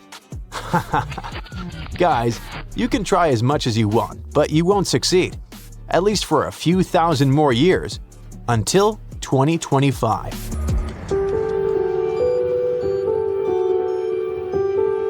Scientists have achieved what alchemists were dreaming of for centuries. They didn't use magic or spells. Neither did they mix different substances. They used a giant tube about 17 miles long to accelerate lead molecules to speeds close to the speed of light. In a sense, the Philosopher's Stone appeared inside the Large Hadron Collider. Oh yes, in case you didn't know, the Philosopher's Stone is a mythical stone that ancient alchemists believed existed, a stone capable of turning any metal into gold. So, scientists were able to do this inside the LHC, but it's not that simple. Technically, yes, they managed to turn metal into gold, but in fact, the amount of this gold is negligible, and it quickly disappears. By the way, the LHC allows you to accelerate molecules of different substances to a speed close to the speed of light, and thus shows us how the universe was born, only on a small scale. Why do this? More on that later. For now, let's get back to that gold. Scientists believed that the precious metal could appear as a result of the collision of two lead particles, but experiments have shown that gold appeared even without full contact. There are two explanations. One is more scientific and the other is simpler. Let's start with the first one. So, there are 82 protons inside the lead nucleus, and each of them carries a charge. Because of this, the electromagnetic field of the lead core is quite strong. When two lead particles fly past each other at almost the speed of light, their electromagnetic fields are compressed into a thin pellet. This creates a short-term pulse of photons. The pulse triggers a process known as electromagnetic dissociation, when a photon interacts with the nucleus, causing internal vibrations. These vibrations emit neutrons and photons and change the essence of the element. When two lead atoms fly past each other, they lose 3 protons and turn into gold. This way, scientists managed to produce 89,000 gold cores per second. Unfortunately, this is too little. 29 picograms in total. This is much less than 1 gram. These gold particles are also short-lived. They are so energetic that they immediately crash into the walls of the collider. After that, they instantly decay into protons, neutrons, and other particles. Technically, there is gold, but there's too little of it, and it disappears instantly. And now, a simpler explanation. Two lead atoms are flying at each other at almost the speed of light. They're surrounded by powerful electric fields and have 82 protons each. When they fly close to each other, their electric fields become even stronger and push 3 particles out of each other. Now they have 79 protons each, which means that they have turned into gold. And these happy golden particles fly in different directions and crash into different parts of the collider. That's it, there's no more gold. Scientists used a special device to see this process. During the 3 years of the operation of the collider, scientists have been able to create 86 billion gold atoms. It's much less than a gram. Actually, it's less than a billionth of a gram. It's possible to get rich using such a transformation, given that the price of the Large Hadron Collider is several $billions. So why is it necessary? For science, obviously. Yes, it doesn't sound very useful, but the collider wasn't built to turn lead into gold.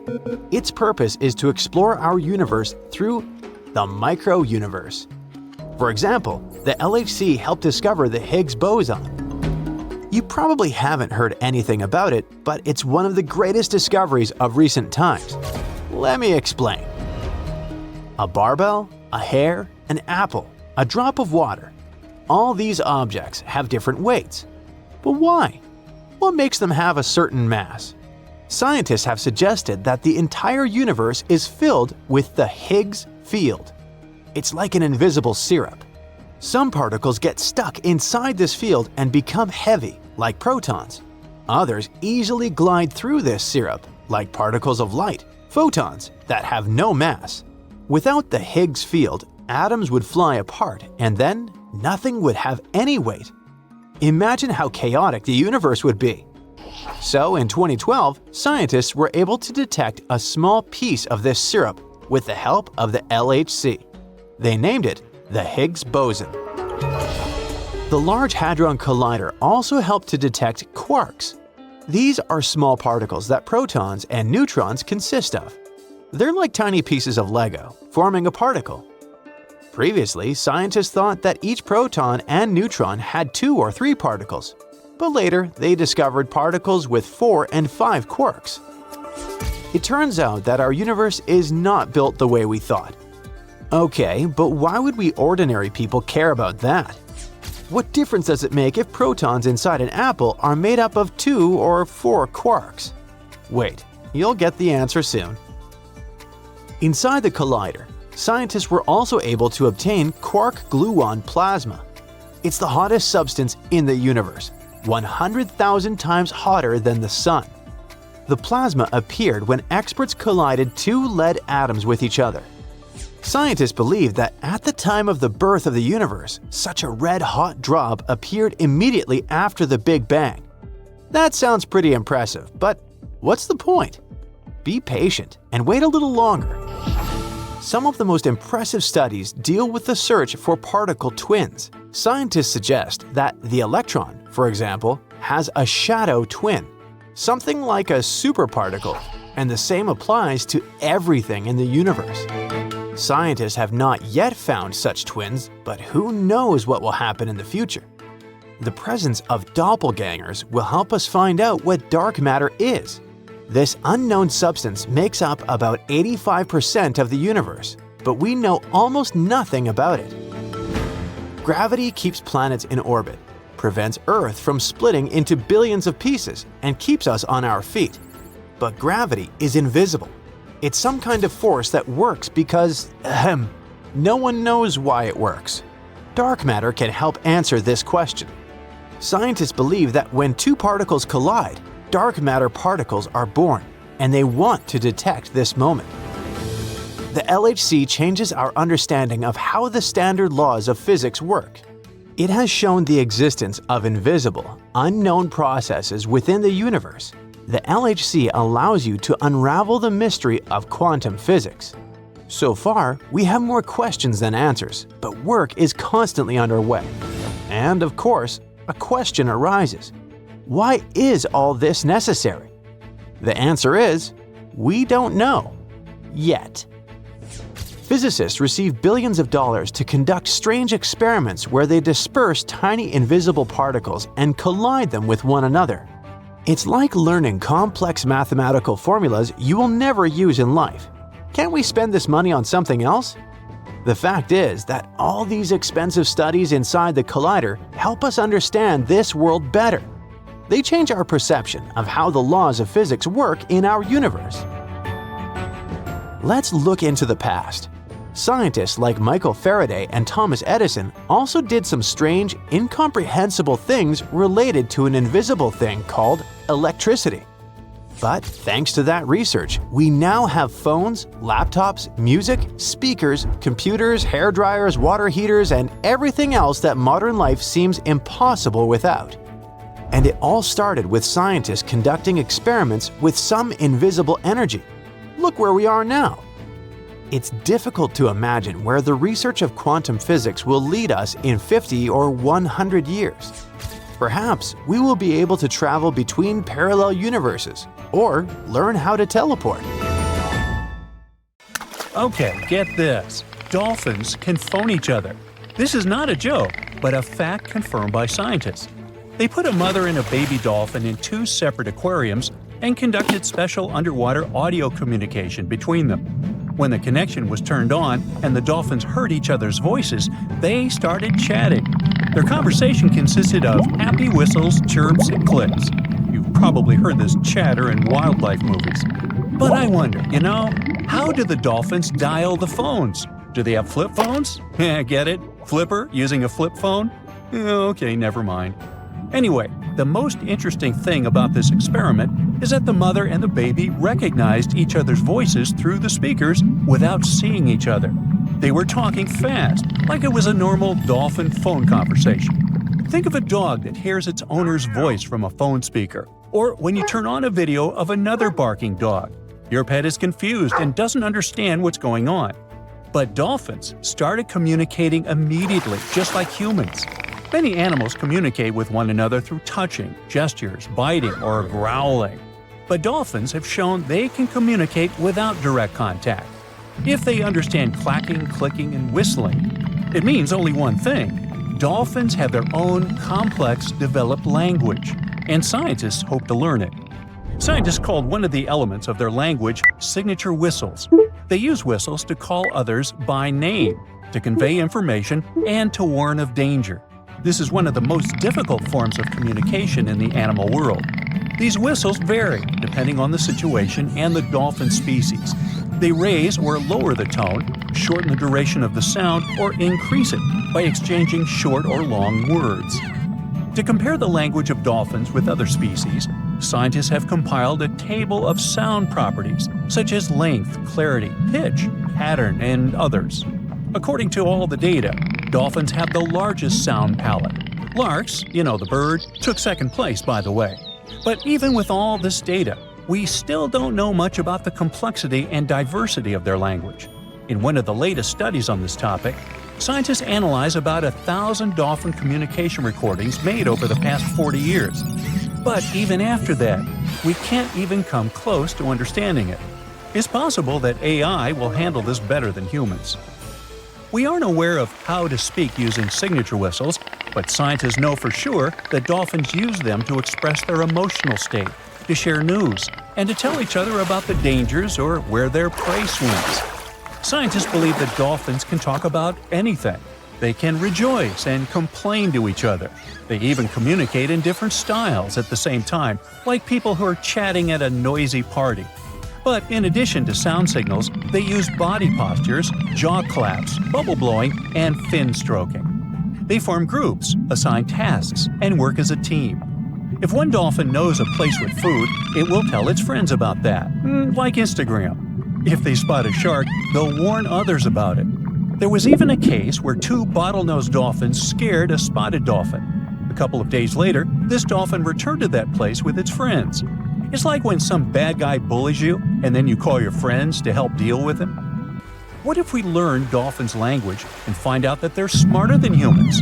What if they gossip about the human race and laugh at "Oh, brother, get a load of these dumb people. They're fighting each other over nothing. What do they spend their lives on? Why don't they just chill and enjoy life? They create too many problems for themselves. It's a good thing we're smarter than them and can just relax in the ocean. Yeah, dude, let's stay away from them." Or maybe they know a lot more about nature and the ocean than people do. What if they discuss the problems of the ocean and have unknown technologies? Of course, these are all theories, but just imagine how cool it would be if you could understand dolphins and respond to them using a special program. You could get yourself a good friend that's interesting to talk to and can take you for a ride in the waves. Ooh. Unfortunately, at the moment, it's still very unlikely. Dolphins are too fast swimmers. It's difficult to constantly record their communication using high-tech equipment. Even the slightest change in the dolphin's whistling is associated with their actions. Their whistles may sound the same, but the context is different. They play, fight with one another, chase fish, or run away from a large shark, and all the time they use their language. Well, we have the same situation. We raise our hands when we want to say hello, but we also raise them when saying goodbye.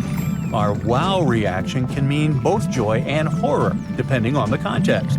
Dolphins have the same complex communication. For example, they clap their jaws when they fight each other, but they also do it when they play. Dolphins are unique not only because of their brains and the way they communicate. Perhaps you don't know that dolphins are not fish, they're mammals. Yeah, you knew that. They can't breathe underwater because they don't have gills. They come to the surface, take a deep breath, and swim for about 10 minutes. Then they repeat this process.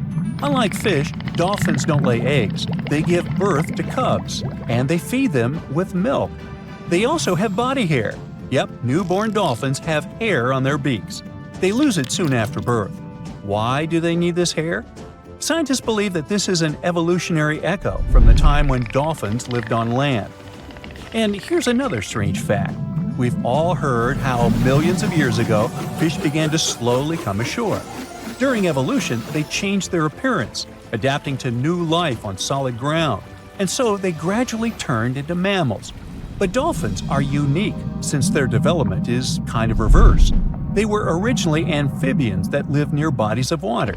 The ancestors of those amphibians were artiodactyl mammals, similar to deer. Not only dolphins, but also whales and porpoises have the same evolutionary path. All of them are called cetaceans. They made a big step from land to water about 50 million years ago. What if these ancient deer-like animals were the most intelligent creatures on Earth that realized that living in the water was much better than living on land, and they haven't regretted that decision yet? Dolphins have a big brain. Chimpanzees and humans have brains of the same size, and they all have something in common. Dolphins have a long lifespan, and they form groups. They show the emotions of sadness, grief, happiness, and joy. They can assess situations and solve problems. But the coolest thing is they can pass the mirror test. That means they recognize their reflection in the mirror. They don't just look at themselves. No, they pay attention to the parts of their bodies that they can't see otherwise. They examine their movements in the mirror. Their behavior in front of a mirror is not much different than that of humans. This indicates their self-awareness and high intelligence. Do they feel sad if they don't like their body? Can they be happy if they have, let's say, a beautiful tail? In addition to these features, dolphins have a real superpower, echolocation. By producing clicks and whistles, they can find their relatives that are pretty far away. They can spot prey or an enemy despite poor visibility in the ocean. This power allows them to sense a metal implant in the body of a swimming person. We are 70% water. Therefore, when we dive into the sea or ocean, for dolphins, we become part of their echolocation field. When they emit a sound, the sound waves crash into a metal object inside the human body, and the dolphins immediately feel it. And some dolphin species can turn off half their brain while sleeping. One eye is kept closed, and the other eye monitors the situation so as not to miss danger. Ooh, smarty pants dolphins. In Asia, there's a bridge that is way longer than you'd think should even be possible. The HZMB stretches 34 miles over open water, which makes it the longest sea bridge in the world. So if something this massive can make it across rough waters, why can't New Zealand just build a bridge between its two main islands? After all, we're talking about a distance of just 14 miles. And a bridge like that could seriously change life for both locals and tourists. People could just hop in a car and drive from Wellington to Picton. No more ferry hassles, no more drawn-out trips. Just one epic road journey with ocean views on both sides. So what's stopping them? Well, turns out, everything. I mean, building a bridge there is technically possible, but there are a couple reasons why experts are like, maybe not. Let's start with the obvious, the distance. The North Island and the South Island are separated by Cook Strait. Like I said, it's 14 miles wide at its narrowest point. That's not much, true. Plus, we've got the HZMB bridge, proving that, yep, it is technically possible to build a bridge over the sea to cover that distance. But we can't ignore the fact that New Zealand's geography is, well, a whole different ballgame. Cook Strait isn't exactly a calm, friendly stretch of water. It's deep, really deep. Parts of it drop to about 10,000 feet. That's like stacking 7 Empire State Buildings on top of each other.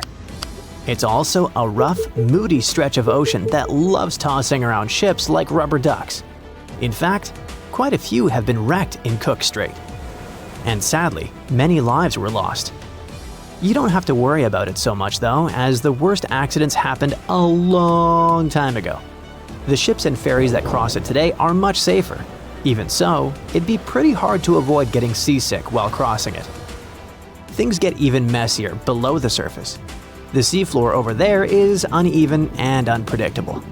What happens is that Cook Strait has opposing tides at each end, one where it meets the Tasman Sea and the other where it joins the Pacific Ocean. And they simply don't move together like you might expect. When the tide is high on one side, it's low on the other, and they're totally out of sync. So all that water rushes back and forth through the strait to balance things out, creating some really strong and messy currents in the middle. Then there's the weather. Cook Strait isn't just windy, it's probably one of the windiest places in the southern hemisphere. That's because it's located right in the middle of one of New Zealand's 3 big wind tunnels. Basically, there are places where the wind doesn't just come and go quickly. It sticks around, blowing hard for most of the year. And all of this happens because of something called the Roaring Forties. That's the name for the latitude band between 40 and 50 degrees south of the equator, where strong, persistent westerly winds are pretty common. Unlike the northern hemisphere, which has a lot of land at this latitude, the southern hemisphere is mostly ocean with just a few land masses, like New Zealand's South Island, Tasmania, and the southern tip of South America. So, these winds go wild because there's nothing to slow them down, and they just keep picking up speed. The gusts there can reach up to 150 miles per hour. So, imagine trying to cross a bridge in a car when the wind is actively pushing against you. That's not just unpleasant, it's super dangerous. Drivers can easily lose control of their cars with the wind pushing them sideways. And of course, that can lead to countless serious accidents. Now, let's talk about earthquakes. New Zealand sits right on the boundary of 2 massive tectonic plates, the Indo-Australian and Pacific plates. It's basically in the middle of a collision zone. And about 14,000 earthquakes happen in and around the country every year. Of those, only about 200 are big enough to be felt. Still, building a massive bridge under these conditions would require some serious genius-level engineering. With all that in mind, we can safely say that the whole bridge idea is off the table. But how about an underwater tunnel? Yep, that could work. It could be a great solution actually. No wind, no bad weather, and no earthquakes to deal with. There are a bunch of other advantages too. First, it would dramatically reduce travel time, cutting down the 3 to 4 hour sailing trip between the North and South Islands. That same journey would probably only take about 40 minutes. Then people wouldn't have to stress about all the ferry cancellations and delays because of bad weather. And most importantly, it's doable. I mean, look at the Channel Tunnel. It's an undersea tunnel connecting southern England and northern France. Japan did something similar with the Seikan Tunnel, which connects the islands of Honshu and Hokkaido. They are both huge projects, serving pretty much the same purpose. So why on earth isn't New Zealand already building this tunnel? Well, for the same reason we don't all live in luxury treehouses with personal robots. Money. Estimates vary, but some experts think a project like this could cost anywhere from $10 to $20 billion. To cover that kind of cost, they'd probably need to charge tolls for the next 100 years. And trust me, those tolls wouldn't be cheap. Other experts think it could actually cost more than that. Because you see, we have to consider all the extra infrastructure. The narrowest point of Cook Strait is between the North Island and Arapawa Island. That's one of the long, mountainous regions in the Marlborough Sounds, which is pretty remote. So it's not just about the cost of the bridge or tunnel itself, it's also the access roads, safety systems, maintenance, and evacuation plans. You can't just build a huge underwater tunnel and not plan for the occasional emergencies. And what would it actually be used for? Sure, there are people who travel between the islands. About 1 million passengers take the ferry every year.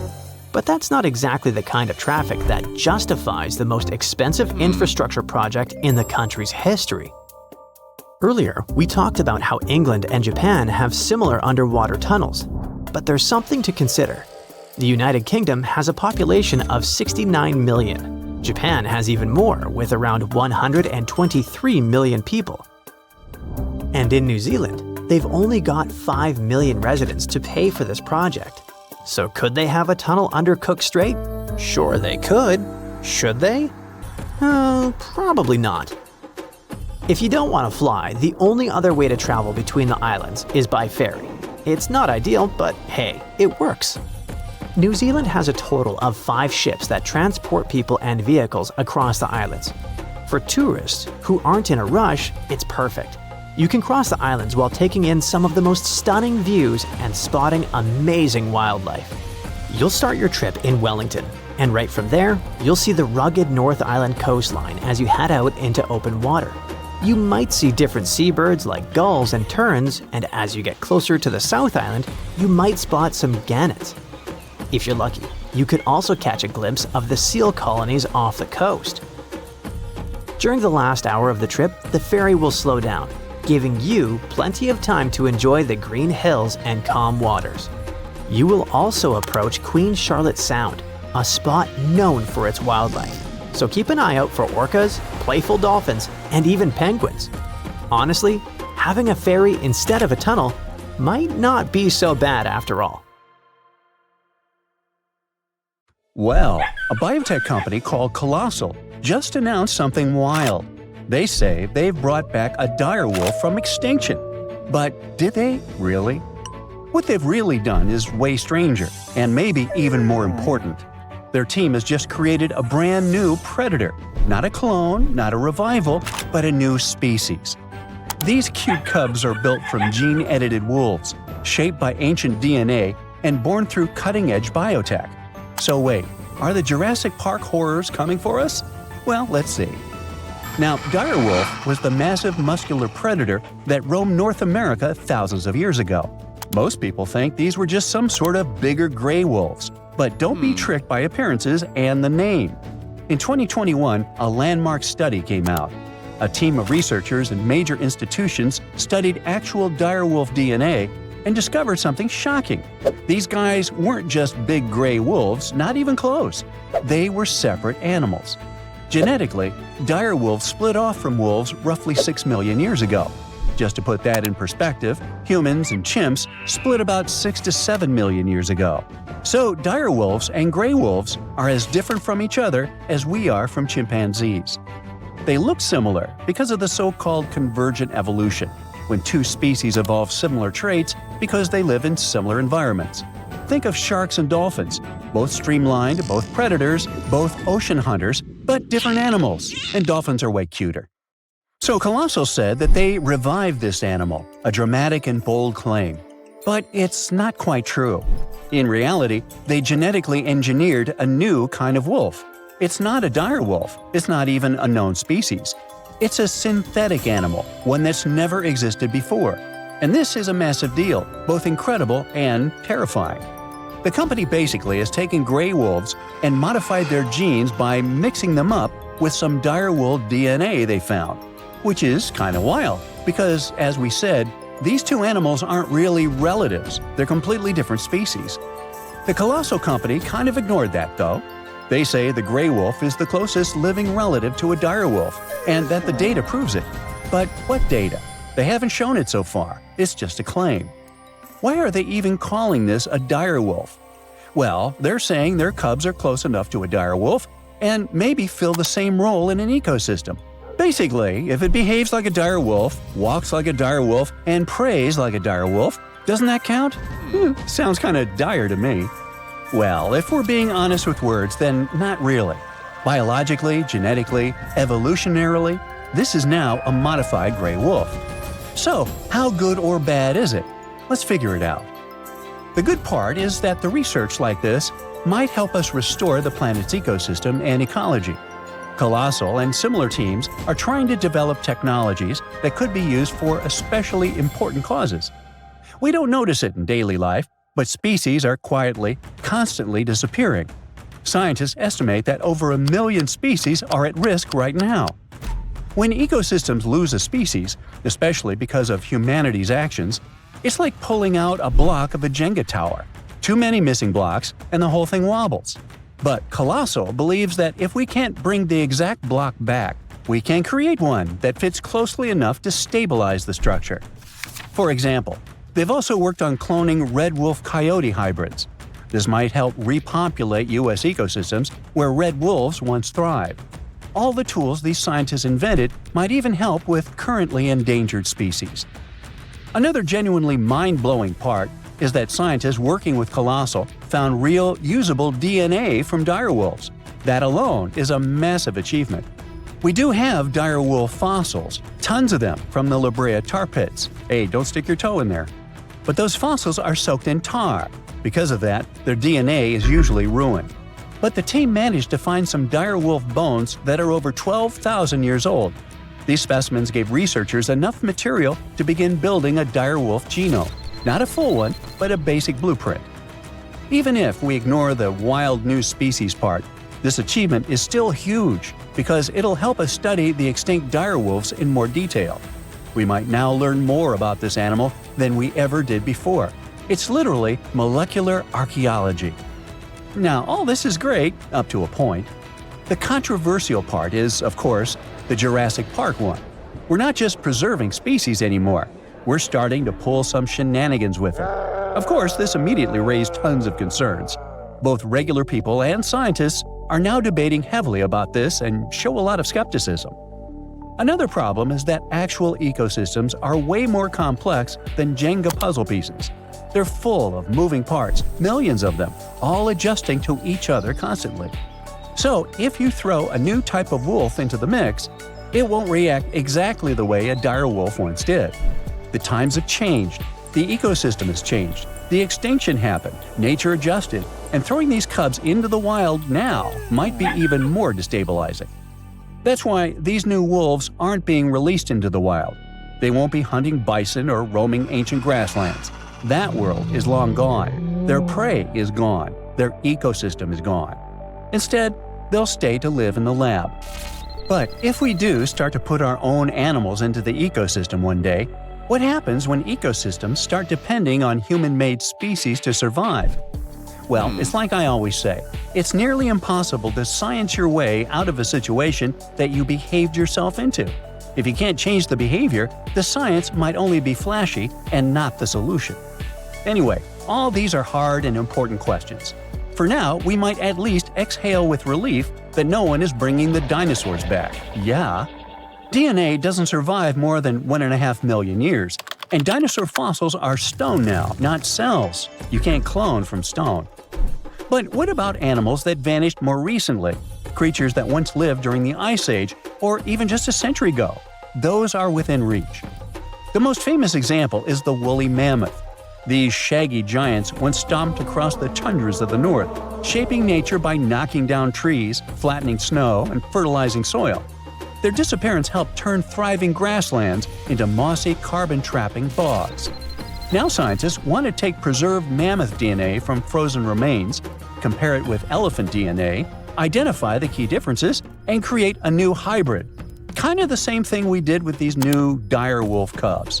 It would be a cold-resistant, tundra-stomping, woolly-coated mammoth elephant. Like that. These guys would be close enough to fill the ecological niche that mammoths once held. Then there's also the passenger pigeon. Once the most abundant bird in North America, flocks so massive they could block out the sun, but we hunted them to extinction by the early 1900s. The last one, named Martha, passed away in a zoo in 1914. But we have her DNA preserved in museum samples. And today, using AI and genomics, scientists are working to recreate a living bird that behaves like a passenger pigeon. These birds could help regenerate forests, spread seeds, and restore a part of the lost sky. And finally, the Tasmanian tiger, a striped wolf-like marsupial that once roamed Australia. It was hunted to extinction in the 20th century. But its DNA is abundant. Museums collected pelts, fossils, and even preserved pups. This one was a keystone species, a stabilizer, a hunter that helped keep ecosystems in check. So they want to restore this one as well. The idea is to bring back extinct species using artificial intelligence, genetic sequencing, and the rapidly growing toolbox of biotech. But all this has to be done very carefully. Otherwise, the species could destabilize the environment instead of helping it. Now, on the good side, even if we never bring a mammoth back, this research is already saving lives. For example, the northern white rhino. There are only 5 left, and only 1 male among them. Extinction is practically written into their future. But using preserved cells and cloning techniques, scientists are working on rebuilding the population. In any case, it looks like we're entering a new era of biology, and this discovery is going to start a conversation that will be going on for decades. Name a desert. Let me guess. Sahara? Well, actually, no matter which one you thought of, I'm sure of one thing. It's located somewhere below this line. See, when we hear the word deserts, we usually picture dry, sandy, blazing hot places, and there's not a single one of those above 45 degrees north latitude, or below 45 degrees south. In the south, that kind of makes sense. I mean, if you leave out Antarctica, there's not a whole lot of land down there. But things are different above 45 degrees north. There are tons of land. Countries like Canada, France, the United Kingdom, and a bunch of others. And still, not a single desert. Actually, not a hot desert. Most of the major hot deserts are up in the northern hemisphere, near the tropics of Cancer and Capricorn. And the hottest ones are usually found between 15 and 30 degrees north or south of the equator. Just like the Sahara, where average high temperatures can reach up to 104 degrees Fahrenheit. Together, hot deserts cover almost 15% of the Earth's land area. But if our planet is packed with them, why doesn't a single one appear above this line? I mean, the 45 degrees north latitude. I'll explain. Let's divide Earth into 5 main zones. The polar regions are located at both ends, north and south. Right here, we have the 2 temperate zones. And finally, right in the middle of the globe is the tropical zone. Now, the line we're talking about sits in the temperate zone, in a colder area. Because the farther you go away from the equator, the colder it gets. Actually, the average annual temperature drops about 1.2 degrees Fahrenheit for every degree of latitude you move north in the northern hemisphere. And cold weather is the main reason hot deserts don't form above this line. It turns out that as you move farther north from the equator, the sun's rays hit the Earth at a more slanted angle. That spreads the solar energy over a larger area, which means less heat is concentrated in one spot. Basically, these regions just don't get as hot. And it's one of the reasons why countries like Finland are much colder than Colombia, for example. Another reason temperatures are lower in this zone has to do with something called albedo. Basically, this term refers to the amount of sunlight that a surface reflects back. Let me give you an example. Every surface on Earth both reflects and absorbs sunlight, but in different amounts. Take snow, for example. It can reflect up to 90% of the sunlight that hits it and only absorbs about 10%. That's what gives snow a high albedo. And it's totally different with sand, which has a lower albedo. In places like the Kalahari Desert, down in southern Africa, it's about a 50-50 situation. Most of the year, roughly 50% of the sunlight gets reflected around there, and the other 50% is absorbed. The heat absorbed by the sand is part of why it gets so hot in dry places like deserts. I mean, hot deserts. Simply put, sand soaks up more heat, while snow reflects most of it. This is one of the reasons why snowy areas stay much cooler.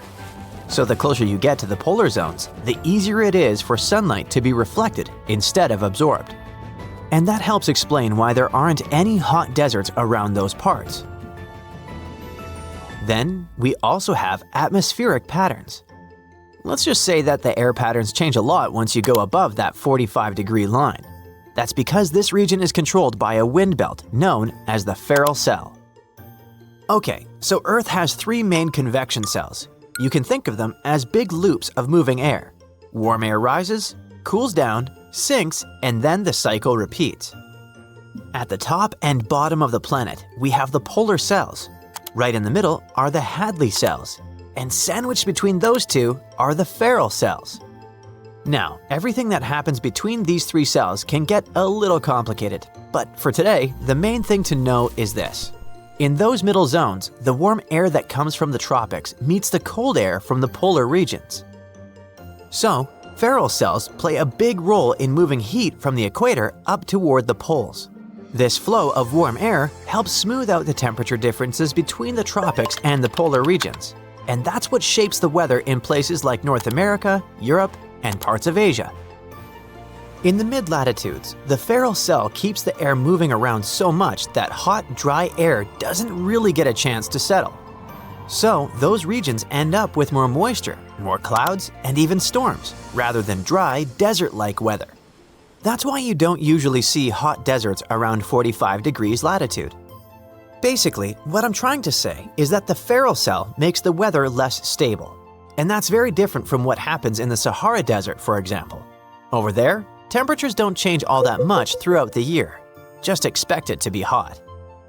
When you put all these factors together, it helps explain why hot deserts are mostly limited to the middle parts of the Earth, and why you'll never find a Sahara or Kalahari-style desert in places like Canada or Sweden. But that doesn't mean we don't have any deserts above the 45-degree line. Turns out, deserts don't always have to be hot and sandy. In fact, they can look like this. Yep, I'm talking about the Arctic. Because the actual definition of a desert isn't just some hot, dry, sandy place, it's really any area that gets very little precipitation.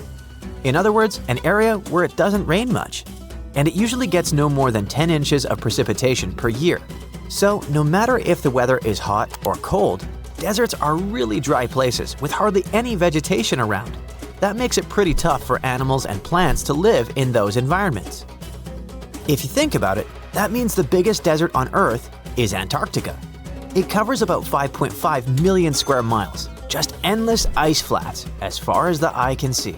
It's also the coldest desert on the planet, even colder than the Arctic, which is the other polar desert. Temperatures there can drop as low as minus 128.2 degrees Fahrenheit. If you look at the Earth, about 33% of its land is desert. Now, pay close attention to the ones located between 15 and 30 degrees latitude. These are called tropical deserts. But can you notice something curious about their locations? Most of them are found on the western edges of continents. And there's a reason for that. Actually, 4 main reasons. First, the winds that bring rain usually blow from the east. When they move across the land, they drop most of the rain early on. By the time these winds reach the west side, they're dry, so there's no rain left for those areas. That already makes things pretty dry. Second, in the western margins of continents, the air usually goes down instead of up. When air goes down, it gets warmer and can't form clouds, so again, no rain. Third, if there are mountains nearby, they can block the rain too. One side of the mountain gets all the moisture, and the other side, called the rain shadow, stays dry. And lastly, the ocean near these places often has cold water.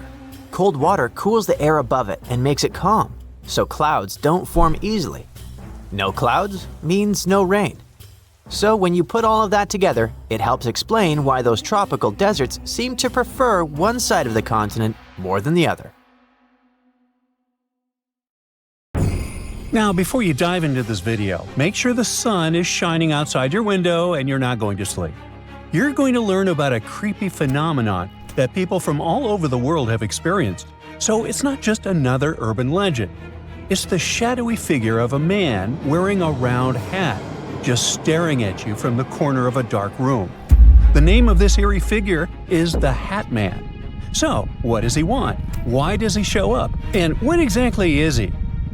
On the internet, there are tons of sinister videos that can damage the human psyche, like those about secret organizations hiding real monsters. Boo!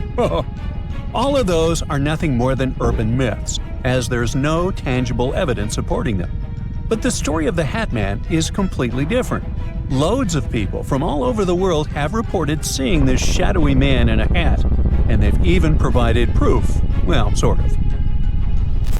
People who found themselves in this weird situation mentioned that the person was just standing there, completely still, and the darkness in the room made it impossible to see his face. It looked like he was wearing a hat or something similar. Those who saw him said they were completely freaked out and wanted to move, but somehow they couldn't even manage to turn their head away. So, let's sum up what we've got for now. No one has seen the Hatman's face, as he looks more like a shadow than a real person. No one has heard his voice either. He just stays silent and watches. You can't see his eyes, but you can feel him staring at you.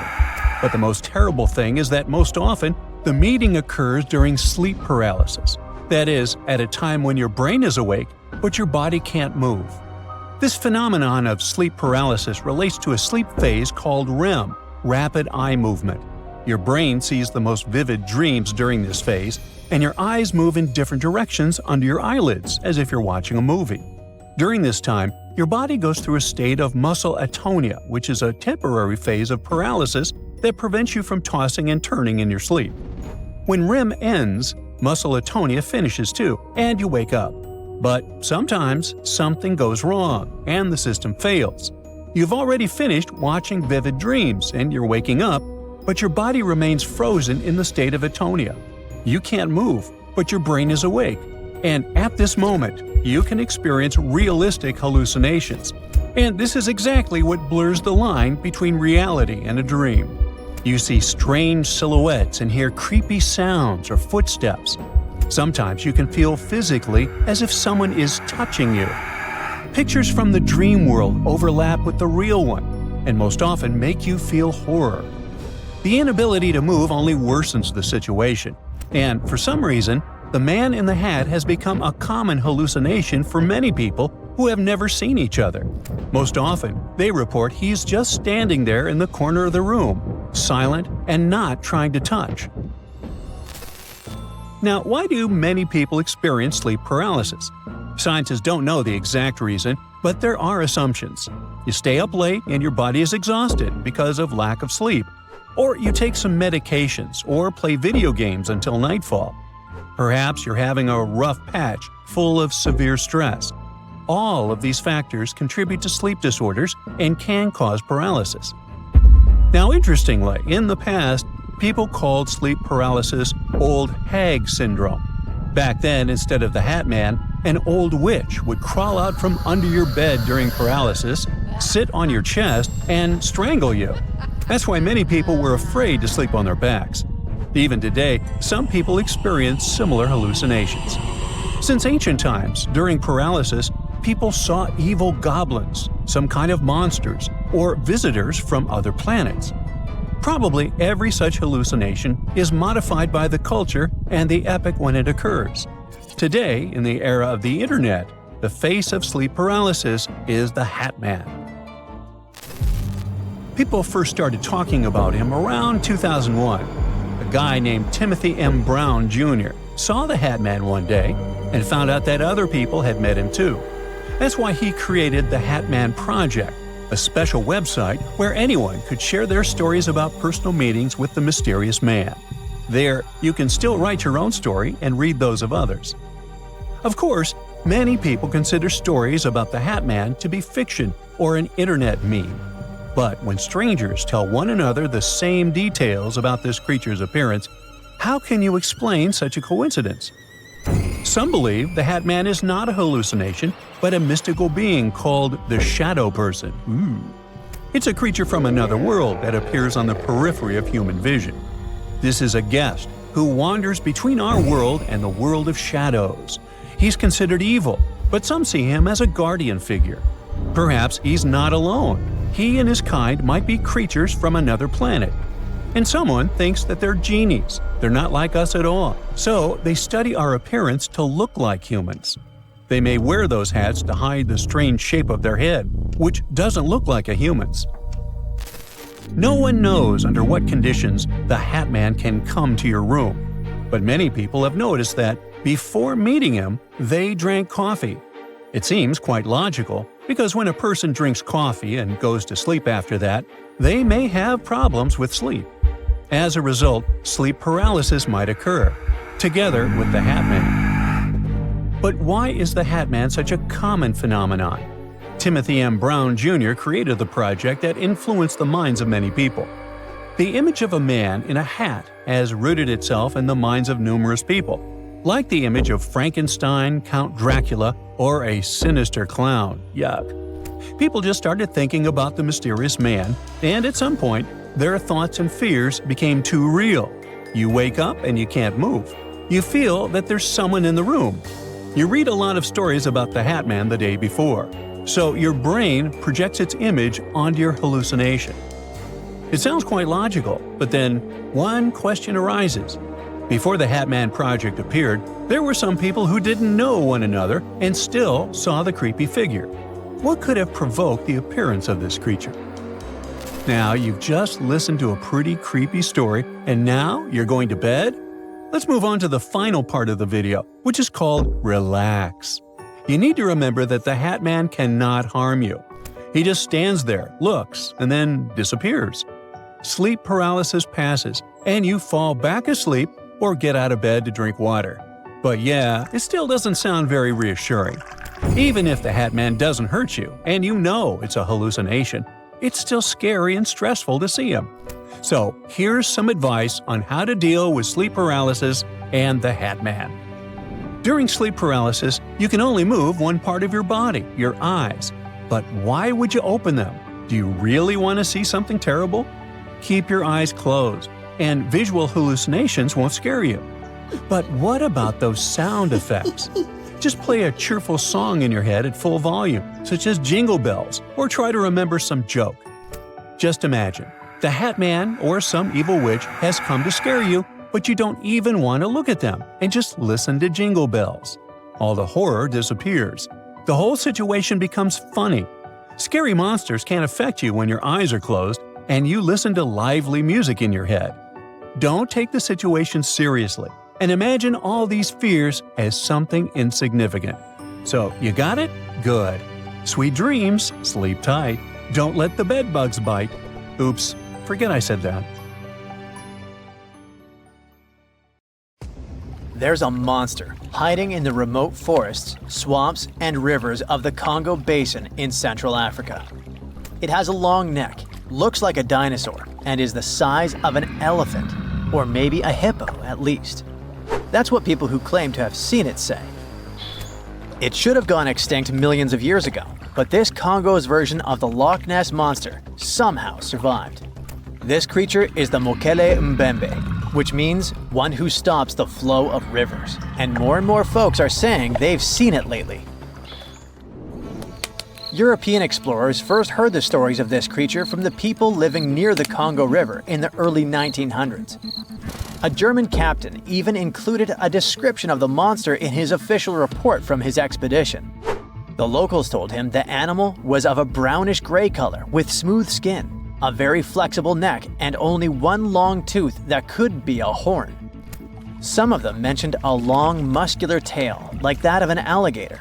They also said that the creature lived in the caves, but climbed the shores even in the daytime to find some plants to eat. Locals also believed its favorite snack was a kind of liana with large white blossoms. Some of them even showed the German captain some fresh path the monster left leading next to those plants. And they warned him that Mokele-Mbembe definitely didn't like humans and took down any canoe that would sail nearby. Dinosaurs were a real hit in pop culture in the 1910s, and several newspapers in Europe and North America wrote about the dino-like monster from Africa back then. In the later years, several expeditions traveled to the Congo Basin to search for Mokele-Mbembe or interview claimed witnesses. They did not find any direct physical evidence, but collected many stories. One zoologist in the 1980s said he took a film of Mokele-Mbembe, but the footage did not develop properly. Stories and movies like Jurassic Park have kept the dream alive that dinosaurs might still be hiding somewhere in deep forests. At some point, people stopped reporting sightings of the creature as often, so it almost became a forgotten legend. But it all changed recently, as many people claim to have witnessed the mythical monster with their own eyes. Cryptozoologists, those fans of mysterious creatures, believe it could be a dinosaur that, for some reason, didn't go extinct, related to a brachiosaurus or a diplodocus. This idea comes from how people describe seeing the creature, with a super long neck, a huge body, and a tiny head. They think it might have stayed hidden in the deep forests of Africa all this time. But scientists say that if it really were the last living dinosaur, we would have found some real proof by now, like a photo or bones or something showing it walking around the Congo Basin. Some expeditions that are trying to find proof the monster is real have even used sonar technology to scan the murky waters of Central African rivers and lakes in search of any large, unidentified creatures. Some people even narrowed down the monster's location to a specific remote lake, surrounded by untouched jungle in the swamps. So far, the search for evidence hasn't been successful. The explanation behind all the sightings of the Mokele-Mbembe could be the changing ecosystem. More and more human settlements are moving into the huge Congo Basin rainforest. People aren't used to seeing large animals that live in the forest, so they believe they have witnessed the mysterious creature from their folklore. The human brain often fills in the gaps in something we don't know and uses imagination to explain it, especially if there's a ready-made version that everyone's heard of. But still, we can't completely rule out the possibility that there are some new, unknown species of animals hiding in the Congo forests. Maybe just not a missing dinosaur. Another legend, this time Mongolian, says there's a giant worm living deep in the Gobi Desert. Yep, similar to the monster you've seen in Dune. The creature, which is supposedly up to 6 feet long, can spit acid that could melt anything and shoot electricity. They say it spends most of its days hiding underneath the sandy dunes, but likes to come out during the wetter months of June and July.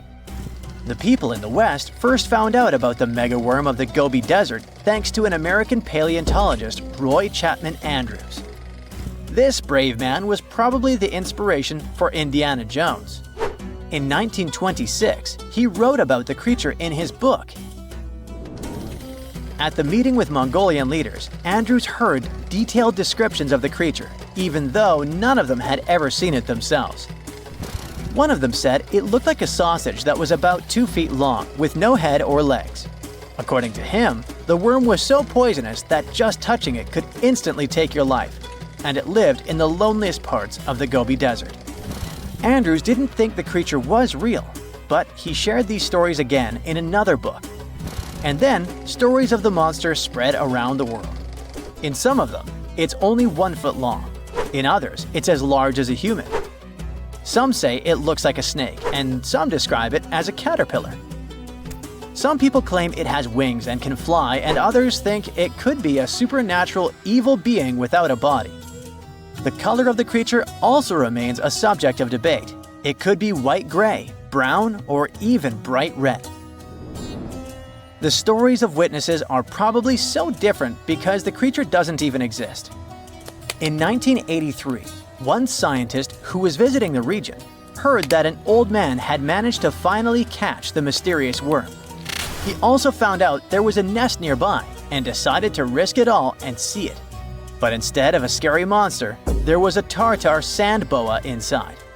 Luckily for the scientist, this snake is non-venomous, but it does have gray-brown scales and could match the description of the giant worm. When he showed it to the locals, supposedly all of them said it was the monster they had seen. Big expeditions from America, Britain, and New Zealand came to the Gobi Desert to try and find the creature.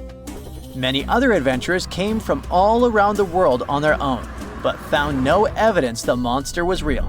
But many Mongolians are sure the death worm is no fantasy. If you don't believe there's a monster in the Gobi Desert, how about one in Lake Worth in Texas? According to local folklore, there's a part human, part goat creature with scales and long clawed fingers hiding there. It all started back in July 1969, when locals claimed to have spotted this mysterious creature roaming around. The newspapers loved the story and started reporting about new sightings. One article said that the monster jumped out of a tree and landed on some guy's car. Another report claimed that the Lake Worth monster decided to throw an automobile tire at a group of people. Someone even managed to take a photo of the creature, and the newspapers published it. Locals started flocking to the lake at night, hoping to catch a glimpse of the creature, but no one could find any evidence it was real after all. The author of the monster's photograph later said it was most likely someone's prank, because the creature really wanted to be seen. Then, a reporter from the local newspaper received an anonymous letter saying that it was 3 high school students who decided to dress up and scare people. Even despite this, some cryptozoologists think it could have been an undiscovered primate species that walks on 2 legs. We don't know if the Worth monster is real, but it does one good thing and brings together the local community. Every year since 2009, they throw the Lake Worth Monster Bash. See how the Antarctic Peninsula looks just like South America, but upside down? This isn't just a coincidence. It's the ghost of a 30-million-year-old breakup. These continents were once connected, but their divorce gave birth to an ocean current so powerful it was capable of completely freezing Antarctica and shaping its landscape. Here's how it went down. Tectonic plates pulled a sneaky move and cracked open a ridiculously narrow passage in the ocean, about only 500 miles wide, forcing 4.5 trillion cubic feet of water to flow inside this geological straw. This was the birth of an ocean current stronger than the Amazon River. This ocean current, called the Antarctic Circumpolar Current, by the way, flows in a circular motion, going clockwise because of the strong winds that blow over there. This circular motion around Antarctica caused erosion, shaping the landmass of the continent into a circle, except for that stubborn peninsula, which is being slowly dragged east like a kid refusing to leave a playground. Wait, South America and Antarctica used to be one? Yep, a long time ago. South America, Australia, and Antarctica were all part of a supercontinent called Gondwana, which also included Africa at some point. Back then, South America and Antarctica used to be basically joined at the hip by a land bridge called the Antarctic Land Bridge, which just so happened to be a lush green forest and also a great dinosaur highway. Yeah, you heard it right. Dinosaurs. A 95-million-year-old dino, whose name I can't pronounce, sorry, was discovered in Australia, and scientists found out it had actually been a distant cousin of Argentina's Sarmientosaurus.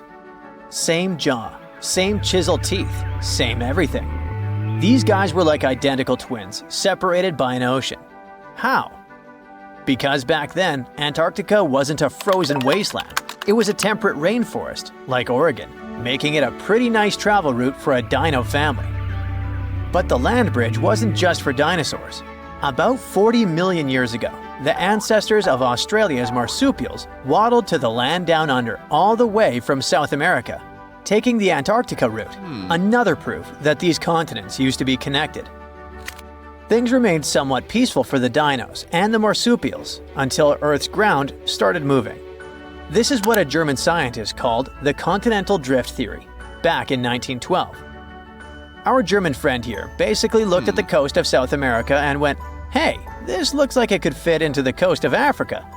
Like a scientific Sherlock Holmes, he noticed what others had overlooked for centuries. The continents were clearly pieces of a larger puzzle. And he was right. Here's the deal. Planet Earth is made of many layers of rocks and metals, like a cosmic onion. The outermost layer, the lithosphere, is divided into pretty solid tectonic plates that move atop a layer of softer, somewhat molten rocks, like slippery ice. This is why the plates move. In fact, they've been rearranging Earth's face for billions of years, with supercontinents forming and breaking apart in cycles, like a slow-motion game of bumper cars. This movement might be pretty slow since most tectonic plates only move 0 to 3.9 inches every year, except for the Nazca plate, racing ahead at 7.8 inches, about as fast as your hair grows. But don't let their snail's pace fool you. These shifting slabs are the ultimate planet shapers. Their slow dance gives us everything from earthquakes that build mountains, like the Himalayas, to rifts that birth oceans, like the Atlantic. All because the oceanic crust is dense and sinks like a stone, while continental crust floats like a cork. It's this density difference that explains why continents exist at all. Without it, Earth would be completely covered by shallow seas. This slow-motion planetary renovation project is exactly what tore South America and Antarctica apart 30 million years ago. The plates under these continents started to drift apart in a process called crustal extension. It's like the lithosphere was pizza dough being slowly stretched until it thins and splits. As the crust stretched, it became thinner and weaker, eventually cracking like the surface of a drying lake bed. This whole thing gave birth to a new tectonic plate, the Scotia Plate, that emerged between South America and Antarctica, like a geological divorce lawyer. For a while, parts of this plate stayed above water as the last gasp of the Antarctic land bridge. It was Earth's version of that one thread still connecting your hoodie after the zipper breaks. These final connections might have persisted as chains of islands, but just like that fraying hoodie, the connection couldn't last forever. Eventually, this small but mighty plate became the final nail in the coffin of the land bridge connecting the two continents. Just like all the tectonic plates, this one was also on the move. As it expanded eastward, it opened a new passage of water called the Drake Passage, slowly covering the Antarctic land bridge with ocean water. The process was like pulling open elevator doors, at first just a crack, then wider and wider until the connection was completely broken. This geographical divorce had chilling consequences. The new Drake Passage allowed the Antarctic circumpolar current to form, creating an endless loop of cold water that isolated Antarctica, shaped its land, and even cooled the entire planet. This current acts like a wall around Antarctica, blocking warm water and invasive species while regulating global climate. Eventually, Antarctica turned into an icebox that is 98% covered in ice sheets, and that holds about 61% of Earth's fresh water. Nowadays, this continent holds the title of the windiest, driest, and iciest place on Earth. It's a frozen desert where temperatures plunge below -128.6 degrees Fahrenheit, cold enough to freeze your breath mid-air. A layer of ice there can be more than a mile thick, and it expands even further in winter to cover an area larger than the continental United States. Today, if you want to travel to Antarctica, the quickest sea route is through the Drake Passage, a 500-mile-wide body of water that is narrow enough for the winds to scream across thousands of miles, transforming into monstrous waves that can tower up to 49 feet, though calm days create waves only 13 to 16 feet high. Still twice as tall as Atlantic waves, mind you. This is probably why sailors call this stretch of ocean the Drake Shake. But tectonic movement isn't just about shifting continents. It's Earth's ultimate life support system. You see, about half of our planet's heat comes from radioactive decay in the core. Thanks, uranium-235. Something like nature's nuclear reactor. This heat is behind everything from volcanoes to the very plate motion that once connected Antarctica to South America. And it only comes out of the core because of tectonic movement. Without this internal heat engine, Earth would be just like Mars. When the plates move and release heat, they also release CO2 gases into the atmosphere, regulating the temperature of our planet. And when the plates move underwater, they take a lot of this CO2 back to Earth's interior, recycling all this gas. This is why the plates can change our air, climate, and even the evolution of life itself just by moving around. But billions of years ago, these plates were not moving around. Back then, it was like Earth was wearing a solid ceramic shell with many cracks. But even without tectonic movement, the heat managed to escape through these cracks in a process called stagnant lid tectonics, kickstarting all life on Earth. And no, tectonic movement is not a thing of the past. Earthquakes are the living proof that it is not just happening today, but might repeat again on a more dramatic scale in the future. You see, to form supercontinents like Pangaea, smaller megacontinents have to dive beneath another. And scientists predict that a similar process might create a new supercontinent called Pangaea Proxima in 250 million years. By then, humans might be extinct or living on Mars, but Earth's tectonic dance will continue, even without us. Not bad for something that moves more slowly than a traffic jam. Turns out, Antarctica and South America used to be BFFs before all that tectonic drama split them up, like a messy breakup that literally froze one of them out. Now, they just awkwardly mirror each other from across the Drake Passage. Classic exes. On March 24th, European skies were dominated by a glowing, insane blue spiral. The eerie sight kept growing, expanding, almost like the whole Earth was about to get sucked into a vortex.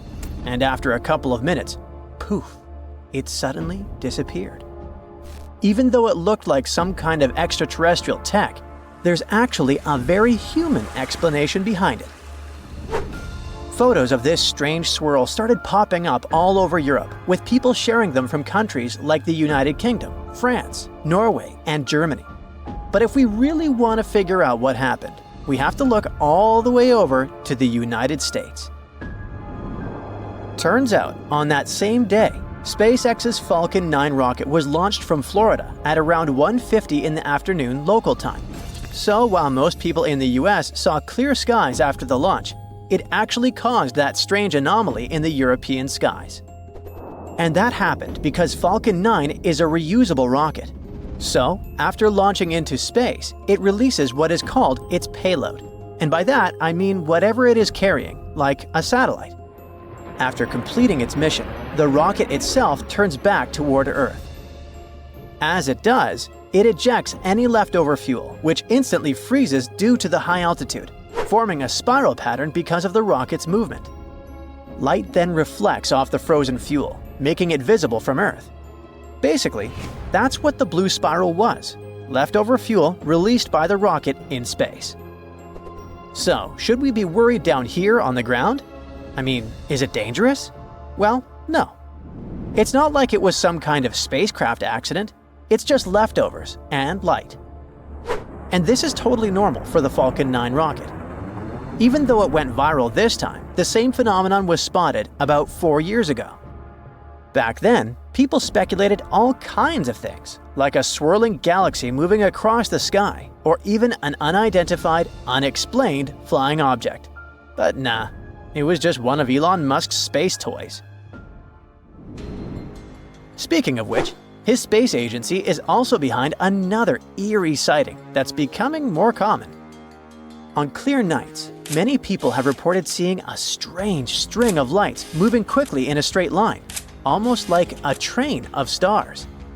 Those aren't drones, and they're definitely not perfectly organized shooting stars. These strange lights are actually Starlink satellites from SpaceX. You know, that project that beams high-speed internet from space using thousands of tiny satellites, basically turning the entire planet into a giant Wi-Fi zone. But wait, satellites don't have lights on them. So how is it possible that they look so bright at night? Well, basically, what we're seeing is the sun reflecting off the satellites as they travel through their lowest orbit. And they're only visible if the sky isn't too bright. What's really impressive is that you can see this same event more than once on the same day. That's because Starlink satellites travel at a staggering speed of 300 miles per minute, and they complete one full orbit of Earth every 90 minutes. So, doing the math, that means you could spot those satellites within 2 hours of a previous sighting. Without a doubt, the beginning of the year was busy for skywatchers in the United States. In February, they got to see this stunning, cloudy jellyfish shape taking over the sky. What do you think it is? If you guessed another thing related to SpaceX, you're right. This is another art created by a Falcon 9 rocket. This time, it happened because the rocket was launched during the evening twilight. The light from the setting sun bounces off the rocket's smoke trail, creating this amazing effect. Now, let's move on to Italy, where another creepy event occurred. It was a stormy night, and suddenly, way up in the sky, a giant glowing red ring flashed for just a split second. Nope, it was not an extraterrestrial portal. This is something called an ELV. This happens when a powerful lightning strike sends out an electromagnetic pulse that hits the ionosphere, which is a super high up layer of our atmosphere. When this happens, nitrogen atoms up there get excited and glow red, creating a massive but super quick light show. Another red phenomenon happened in Scandinavia, but instead of a ring, it was more like a streak of light. This is known as a stable auroral red arc, or SAR. Despite the name, it's not an aurora. It's something much rarer. This phenomenon happens when the Earth's magnetic field, which acts like a big protective shield, gets disturbed. This disturbance causes some gas in the atmosphere to get super hot, thanks to a huge electrical current around the planet. What's weird is that only oxygen gets heated up during a SAR, which is why these light shows always glow that same red color. And fun fact, this event is more likely to happen after a big solar storm weakens Earth's magnetic field. It is impressive to see phenomena like this with the naked eye, but the view from outside Earth can be just as stunning. In 2022, an astronaut aboard the International Space Station spotted two bizarre blue blobs of light glimmering in our planet's atmosphere. They happened at the same time, but they weren't related at all. One of them was a massive lightning strike that hit right next to a large circular gap in the clouds. The lightning lit up the surrounding cloud walls, creating a glowing ring around the hole. Another one was caused by the moon. The way the moon was positioned made the sunlight it reflected pass through Earth's atmosphere, creating a bright blue blob with a fuzzy ring around it. And if you're wondering what that weird orange halo is, running parallel to the curvature of the Earth, I've got you. That's the edge of the atmosphere, also known as Earth's limb. And this is what it looks like when viewed from the International Space Station. In Canada, residents of central Alberta were looking up at the sky one night when they suddenly saw something strange. A bunch of vertical beams of light that seemed to be coming from the ground and reaching up into the blackness of space. It sure looked like something out of a science fiction movie, but this is actually just an optical illusion. Yep, it's a visual trick caused by some specific winter conditions. This phenomenon happens when light is refracted by ice crystals. Here's what's going on. When it's freezing outside, tiny ice crystals form in the air. These crystals are super thin and flat, so each one acts like a tiny mirror that reflects light sources positioned below it. Basically, the crystals reflect the light straight up, creating those glowing vertical beams. And it can be caused by any light source, like the sun or the moon. But in most cases, the sources of these light pillars is man-made, like car headlights or streetlights. Even though the phenomenon is completely natural, it rarely happens, and only in very specific situations.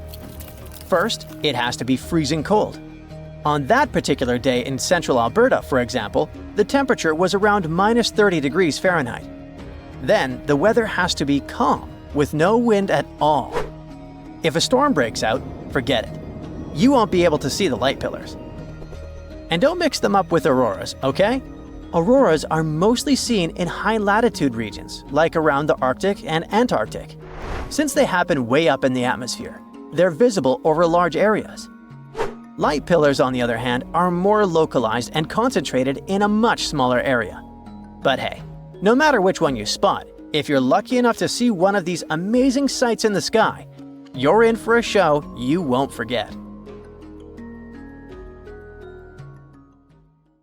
Hey, your reusable water bottle might seem like an innocent hydration sidekick, but it's actually a thriving bacterial metropolis. Every drop of water in there is home to about 75,000 bacteria. And if you forget to empty it for just one day, that number skyrockets to 2 million per milliliter. Do the math, and your average 20-ounce bottle becomes a bustling city of over 1 billion bacteria. Now sure, most of these microscopic squatters are not just harmless but also friendly.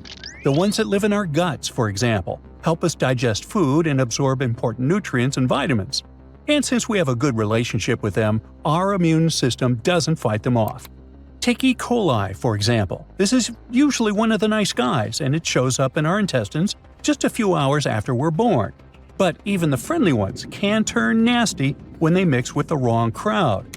If the E. coli has lunch with some harmful bacteria and viruses, it will turn against you, causing diarrhea, vomiting, fever, and if things go south too fast, dehydration, and well, let's just say you'll be going offline permanently. And just because we have E. coli inside of us doesn't mean we should be drinking water filled with it, because the bacteria that live inside of us are different from the ones from the outside.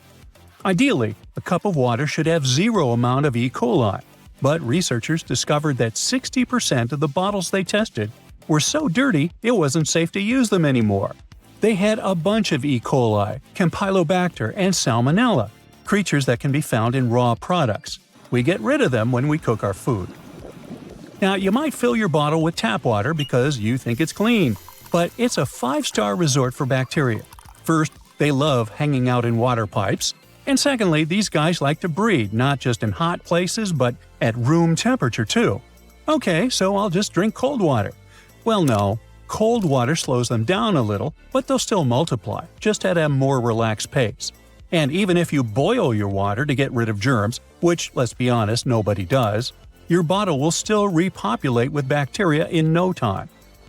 Now, the places where you take your bottle can make it all even more disgusting. Obviously, a trip to the bathroom will just invite E. coli to a pool party in your water. But even if you leave it outside, fecal bacteria can still travel to your drink if you forget to wash your hands. Taking your trusty hydration companion everywhere is the reason why a water bottle has twice as many germs as the kitchen sink and can have 4 times more bacteria than a computer mouse and 14 times more germs than a pet's drinking bowl. Disgusted yet? Well, hang with me a little more, it gets better. If you're using a plastic bottle, it's time to upgrade. Plastic is a bacteria magnet. Its porous surface makes it easy for microbes to cling to it and multiply, forming a slimy biofilm. You know that weird greasy feeling? Yeah, that's a bacterial colony. Plus, many plastic containers are made with BPA, a chemical used to make the plastic stronger. It leaches into your water, causing heart disease, diabetes, and hormone disruption. And if you're the type to toss protein shakes or juice into your bottle, well, you're just throwing a bacteria buffet. Sugar and protein powders turbocharge bacterial growth, and some of these bacteria can cause a serious urine tract infection. Just ask Kay Smith, a girl who spent months battling bronchitis and sinus infections before realizing her unwashed bottle was the culprit. When she finally cleaned it, the mold inside was so bad it could have been its own ecosystem. Our immune system usually handles harmful bacteria well, but if you overwhelm it with too many, you might just end up like Kay Smith and create dysbiosis, where bad gut bacteria outnumber the good. Constant bloating, foul gas, or constipation? That's your gut asking for help. So, how do you avoid turning your bottle into a biohazard? Wash it weekly with hot water and soap, scrubbing every nook and cranny, especially if it has a straw or a tricky lid. Rinse it daily, let it air dry upside down, and for the love of hygiene, stick to water. Other drinks just speed up bacterial growth. And never share your bottle. Your mouth has 600 types of bacteria, and while they're harmless to you, they might not play nice with someone else's system. Think we're done here? Well, not quite yet. There's a good number of household items that are plotting against you. Air fresheners and cleaning products are sneak attacking your lungs with nanoscale particles that react with the air to create toxic pollution. Even wax melts are bad for you because they react more with the air than normal scented candles do. Gas stoves are another hidden hazard, not just because they can leak and explode, but also because around 2 pounds of cooking oil emits 10 quadrillion ultrafine particles, rivaling a car's exhaust. Scented products are no better. 20 minutes of fresh linen bliss could flood your airways with up to 10 trillion particles. Another thing that is out to get you is plastic. By now, we all know that this amazing invention is basically the enemy of nature. And even if you ignore all the turtles and fishes in the ocean, plastic remains a problem. You know, it takes many diverse types of chemicals to produce all of our pots, bottles, plastic wraps, and takeout packaging. One to soften the plastic, another one to harden it, one to make it grease and stain resistant, one to make it flame retardant. Well, the list is endless. All of these products get into your food and drink in the form of invisible microplastics and chemical reactions, since plastic breaks down over time, especially if you heat it, if it's too old, or if it has been washed way too many times. In fact, plastics that are considered disposable should never be reused. Those chemicals build up inside of you and, over time, can make you sick, disrupt the production of hormones, and even ruin your reproductive activities. Even the baby inside the womb can get sick by association and develop behavioral, attention, and learning disorders. Our best friend of all time, plastic wrap, also releases chemicals into your food, especially if you use it to wrap fatty foods like cheese and butter. Don't believe me? In 2014, researchers found dangerous chemicals in beef, chicken, and pork sold in many grocery stores just because they were kept in plastic wrap. And since we're talking about plastic, it's time to address your eco-friendly black plastic spatula or sushi tray. They also come with a noxious bonus of flame retardants thanks to poorly made recycling, giving dark plastics nasty chemicals from their past lives. An old TV, for example, turns into a sushi tray, and now we have fireproof takeout packaging. Yay! This is simply great proof of how cutting corners while doing important things, like recycling, is always a bad idea. And speaking of half-baked attempts, did you know that a third of people wash their towels only once a month, and some nasty souls do it once a year?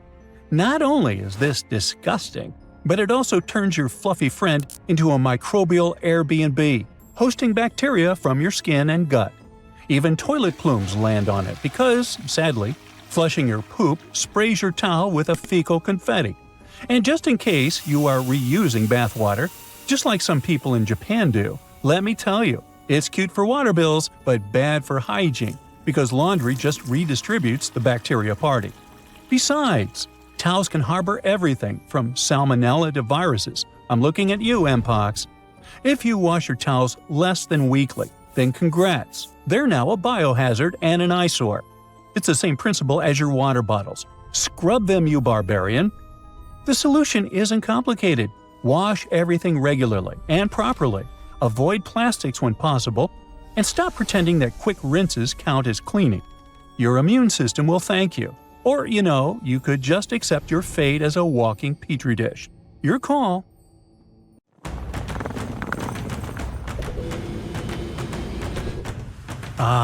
You're standing on a beach in Hawaii. Warm breeze on your face, toes in the sand, a volcano smoldering in the distance. But this fairy tale won't last long as the whole island is sinking into the ocean, 40 times faster than the scientists previously expected. Some parts of the island could be underwater by 2050. Uh-oh. To understand why it's all happening, we have to go way back in time, millions of years ago, to see where it all started, deep under the Pacific Ocean. Now, unlike most volcanoes, which usually form along the edges of tectonic plates, the Hawaiian Islands popped into existence smack in the middle of one.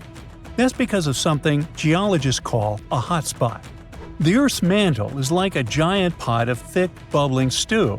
In a few places, heat builds up so intensely that molten rock, magma, punches straight through the Earth's crust. It's like turning up the heat under one part of a stew pot until it boils over. That upwelling of magma is the hotspot. As magma reaches the surface, it erupts as lava. When the lava cools and hardens, it forms land. When enough of it piles up over the thousands or even millions of years, an island forms. The hotspot doesn't move and stays rooted deep in the mantle. But the Pacific Plate, the giant chunk of Earth's crust that Hawaii rides on, is always slowly drifting to the northwest. So, every few million years, a new volcano forms over the hotspot and the old one gets carried away.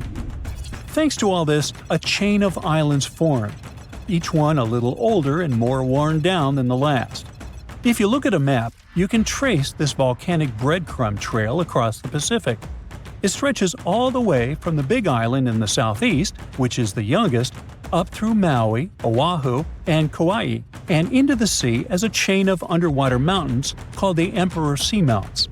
The Big Island is still growing today, thanks to active volcanoes like Kilauea and Mauna Loa. The older islands, like Kauai, are eroding, shrinking, and, sadly, sinking. Oahu is going in the water at the speed of nearly 1/40th of an inch every year. That's about as thick as 10 sheets of printer paper. But certain coastal regions are sinking at 1 inch per year, and that's no joke. This is happening for a few reasons. First, as the islands move away from the hotspot, they cool down. That might sound good in summer, but cooler rock actually shrinks and becomes denser, making the whole island sit lower in the water. Erosion gradually makes the island smaller, and unless there is further volcanic activity or a drop in sea level, the island submerges below the ocean surface at some point. Second, there's the weight of the islands themselves. They're made of solid rock and lava, thousands of cubic miles of it. Over time, their own mass slowly pushes them downward into the soft underlying mantle. And third, there's human activity. The first people who settled here were Polynesian navigators around 1,000 to 1,200 years ago. These navigators used stars, waves, and bird flight patterns to guide them and reach the Hawaiian Islands after weeks at sea. By the time European explorers arrived in the late 18th century, Hawaiians had developed a rich society with chiefs, priests, artisans, farmers, and navigators. The islands were divided into districts, each managed by local leaders, and people lived in harmony with the land. And then it was time of Kamehameha the Great. He unified all the Hawaiian Islands under a single rule for the first time in 1810. The islands were developing in the following centuries, and people needed more flat land near the coast. They started piling in dirt, rocks, and rubble to cover up soggy ground and create new land where there wasn't any before. It worked for a while, and that's how they built roads, neighborhoods, and even airports at some point. But that ground is soft and squishy underneath, and now those areas are sinking much faster than the rest of the island. A new study says that in some parts of Hawaii, this combination of factors could boost the risk of flooding by over 50% by the year 2050. It could force communities to prepare for future floods 50 years sooner than they originally thought. By 2080, flooding is expected to hit Waikiki, downtown Honolulu, and even the local international airport much more often. That could cause some serious problems for everyday life. Hawaii's tourism, beachfront buildings, and natural ecosystems could all be in complete chaos. Over $12.9 billion worth of infrastructure on Oahu alone is in danger from flooding and related damage. That's roads, hotels, homes, and way more. The scientists behind the study are hoping their work can actually help. They want local leaders to use this new data to make smart decisions that reduce future damage and keep people safe. It could help them figure out how bad flooding might get, how strong the buildings and roads need to be, and how to design communities that can survive big changes. Now, Hawaii isn't the only place in the world that's sinking because of its own weight. The weight of all the buildings in New York City is literally pressing it down into the earth. That's more than 1.68 trillion pounds of skyscrapers, apartments, towers, and bridges. That's enough pressure to make the land beneath the city sink by up to 0.08 of an inch per year.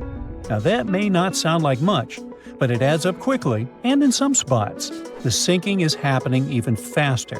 Scientists call this slow downward shift subsidence. To figure all this out, researchers use satellite data to look at just how heavy the city is and how fast the ground is moving. Turns out, it's not just the buildings sitting on solid rock.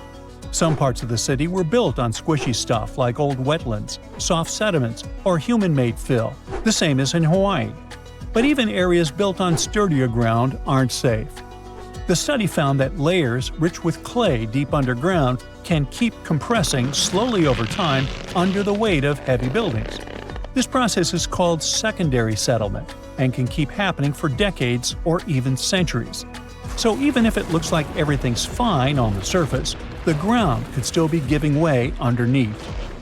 The scientists behind the research say this isn't just a New York problem. Cities around the world are expanding fast, and most of that growth is happening along coastlines. Jakarta, the capital of Indonesia, is one of the fastest sinking cities in the world, and it has around 10.5 million people living there, and about 30 million in the greater metro area. Experts say that by 2030, some parts of the city could be flooded so often or so badly that all these people just won't be able to live there anymore. Jakarta was built on swampy land. It's right next to the Java Sea and has 13 rivers running through it, so flooding has always been a part of life there, but it's gotten worse lately. Scientists say that by 2050, about 95% of North Jakarta could be underwater, and it's already happening. In the last 10 years, North Jakarta sank by over 8 feet, and in some places, it's still sinking up to 10 inches every year. That's more than double what other big coastal cities are experiencing. On average, Jakarta sinks between 1/3 of an inch to 6 inches each year, and now nearly half of the city is already sitting below sea level. So Indonesia found an original solution to this problem and decided to build a brand new city in the jungle to replace Jakarta. They plan to grow Nusantara, the new capital, into a modern, green, and high-tech city in the next 20 years. City planners are calling Nusantara a sponge city, as it should be able to absorb rainwater into the ground like a sponge, instead of letting it flood the streets. That way, even with heavy rain, Nusantara won't flood the way Jakarta has. Pretty soon, you'll be able to charge your phone in your pocket while walking around the house. And meanwhile, your electric car will refuel while just standing in your driveway. Power will run to all your gadgets through the air without any wires whatsoever. I know it sounds a bit sci-fi, but scientists have figured out how to do it. Don't worry, they're not going to zap electricity through the air like lightning. Instead, they'll use something much safer: magnetic fields. Let's say you have a special coil of wire that makes a magnetic field when it gets power. If you bring another coil close to it, that second coil absorbs the energy and turns it into electricity. That means you can power things without plugging them in, like a light bulb that turns on all by itself. And according to scientists at the World Health Organization, these magnetic fields are completely safe. Now, I suspect you've already used an early version of wireless electricity. When you place your electric toothbrush on its charger or the phone on the charging mat, electric energy jumps between them. There's a special coil inside the charger that creates an invisible spinning energy field when it gets electricity from the wall. The toothbrush or phone has another coil inside it that catches this energy and turns it back into electricity to charge the battery. This is called electromagnetic induction, but this method only works for short distances and wouldn't be useful for powering your entire house. Some companies are already working to make this technology perfect and accessible. One company has invented their method to send power through the air called air cord. They use it in real-life products. One cool example is tiny video screens placed next to products in supermarkets with changing images. These screens don't need batteries or power cords. Another gadget that's running on this tech is a smart lock designed by the same company. Normally, smart electronic locks need powerful batteries, but this one stays powered without a battery and gets energy from a wide-charge transmitter in the ceiling. That transmitter is like an invisible power outlet. It works similarly to a TV remote, where you use an infrared beam to control the gadget from a distance. In this case, the transmitter takes electricity and sends it to all gadgets that need power as an infrared beam. The transmitter analyzes each device to see how much power it needs, just like a Wi-Fi router manages the internet for different devices. If no devices need power, the transmitter goes to sleep, but it wakes up now and then to check if anything needs charging. Nikola Tesla, a brilliant inventor and electrical engineer who made significant contributions to the development of electricity, would be really happy to see all this come true.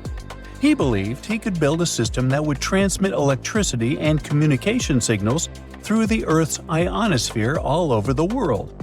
To prove his idea, he built a special Wardenclyffe Tower in New York. His plan was to use the Earth itself like a giant electrical circuit. In 1899, Tesla traveled to Colorado Springs, known for its big thunderstorms. He built a lab there to test his wireless electricity ideas. The high altitude and frequent lightning storms made it the perfect place for his experiments. Then he returned to New York, and with money from a wealthy investor, he started building the Wardenclyffe Tower. Tesla placed iron rods and copper plates under the tower to help send power through the Earth. There would be a huge metal dome on top of the tower. By 1902, the tower and lab were mostly built, but Tesla ran into funding problems. The Wardenclyffe Tower never worked as Tesla had hoped, and in 1917, it was torn down and sold for scrap. In any case, Tesla's idea only worked for short distances. The farther the electricity had to travel, the weaker it became. Scientists needed a way to send energy over long distances, and they found two viable solutions in the middle of the 20th century: microwaves and lasers. In 1964, engineer William C. Brown flew a tiny helicopter for 10 hours using only microwave power. Then, in 1975, Brown and a NASA scientist, Richard Dickinson, sent 30,000 watts of power over a mile using a research station called Venus. But there was still a problem. Half of the power was lost before it reached its destination. Over the years, technology kept improving. Computers, lasers, solar panels, and transistors became more advanced and opened new horizons for wireless electricity. It could eventually help us switch to cleaner energy from fossil fuels like coal and gas. New Zealand-based company Emrod uses power beaming technology that starts with electricity from the power grid and turns it into microwaves.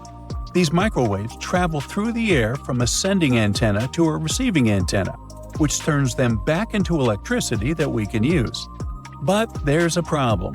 Various kinds of waves work in different ways. Microwaves can travel long distances without losing much power, which makes them great for sending energy to remote islands or factories. But if you try to send microwaves all the way from space, you'd need a receiver the size of a city. Lasers can make the energy beam smaller and more focused, which means the receiver can also be tiny. But lasers can be blocked by things like clouds, fog, or dust. Right now, power beaming won't replace power lines over huge distances, but it could be used for smaller projects like charging flying taxis and delivery drones in the sky, powering robots in cities and factories, and replacing backup generators during emergencies. Countries all over the world are investing in power beaming. Europe is focused on clean energy. The Japanese Space Agency hopes to have a giant solar power station orbiting Earth, collecting sunlight and beaming electricity down to us by the 2030s. This space station could send 1 gigawatt of energy, as much as a big nuclear power plant produces in a year. The space power station is still a work in progress, but the technology is getting better and cheaper. So, in the future, we might have a world where there are no more tangled wires, no more ugly power lines, and even free electricity for everyone. Japanese scientists are now working on another groundbreaking tech, a special machine that can turn sunlight and water into hydrogen fuel. This clean energy source could one day power cars, homes, and even entire cities. The current reactor is as big as a small house. It works by using photocatalytic sheets, which act like tiny solar panels that absorb sunlight and trigger a chemical reaction. This process splits water molecules into oxygen and hydrogen. It allows the hydrogen to be collected and used as fuel. Right now, the process isn't efficient enough to produce hydrogen on a large scale. Most existing methods of making hydrogen still rely on fossil fuels. But the scientists behind this new reactor found a better way. Instead of breaking water apart all at once, which wastes energy, their machine does it in 2 steps. First, it separates oxygen, then it collects hydrogen to make the process smoother and more effective. The team used a special photocatalyst that responds to UV light, and they found that under natural sunlight, the solar energy conversion efficiency was 1.5 times higher than in the lab. In some places with stronger sunlight, the efficiency could be even greater. But still, at its current stage, the reactor only reaches about 1% efficiency, which is far too low for commercial use. Scientists believe that for this technology to become practical, they need to increase efficiency to at least 5%. To make this happen, they need better photocatalysts and larger reactors, and they would also need to find safe ways to handle the tricky byproduct, which is a highly flammable gas created during the process. But if they can boost efficiency, many scientists and companies will start mass-producing this technology, leading to clean, renewable hydrogen energy on a large scale. That's it for today. So hey, if you pacified your curiosity, then give the video a like and share it with your friends. Or if you want more, just click on these videos and stay on the bright side.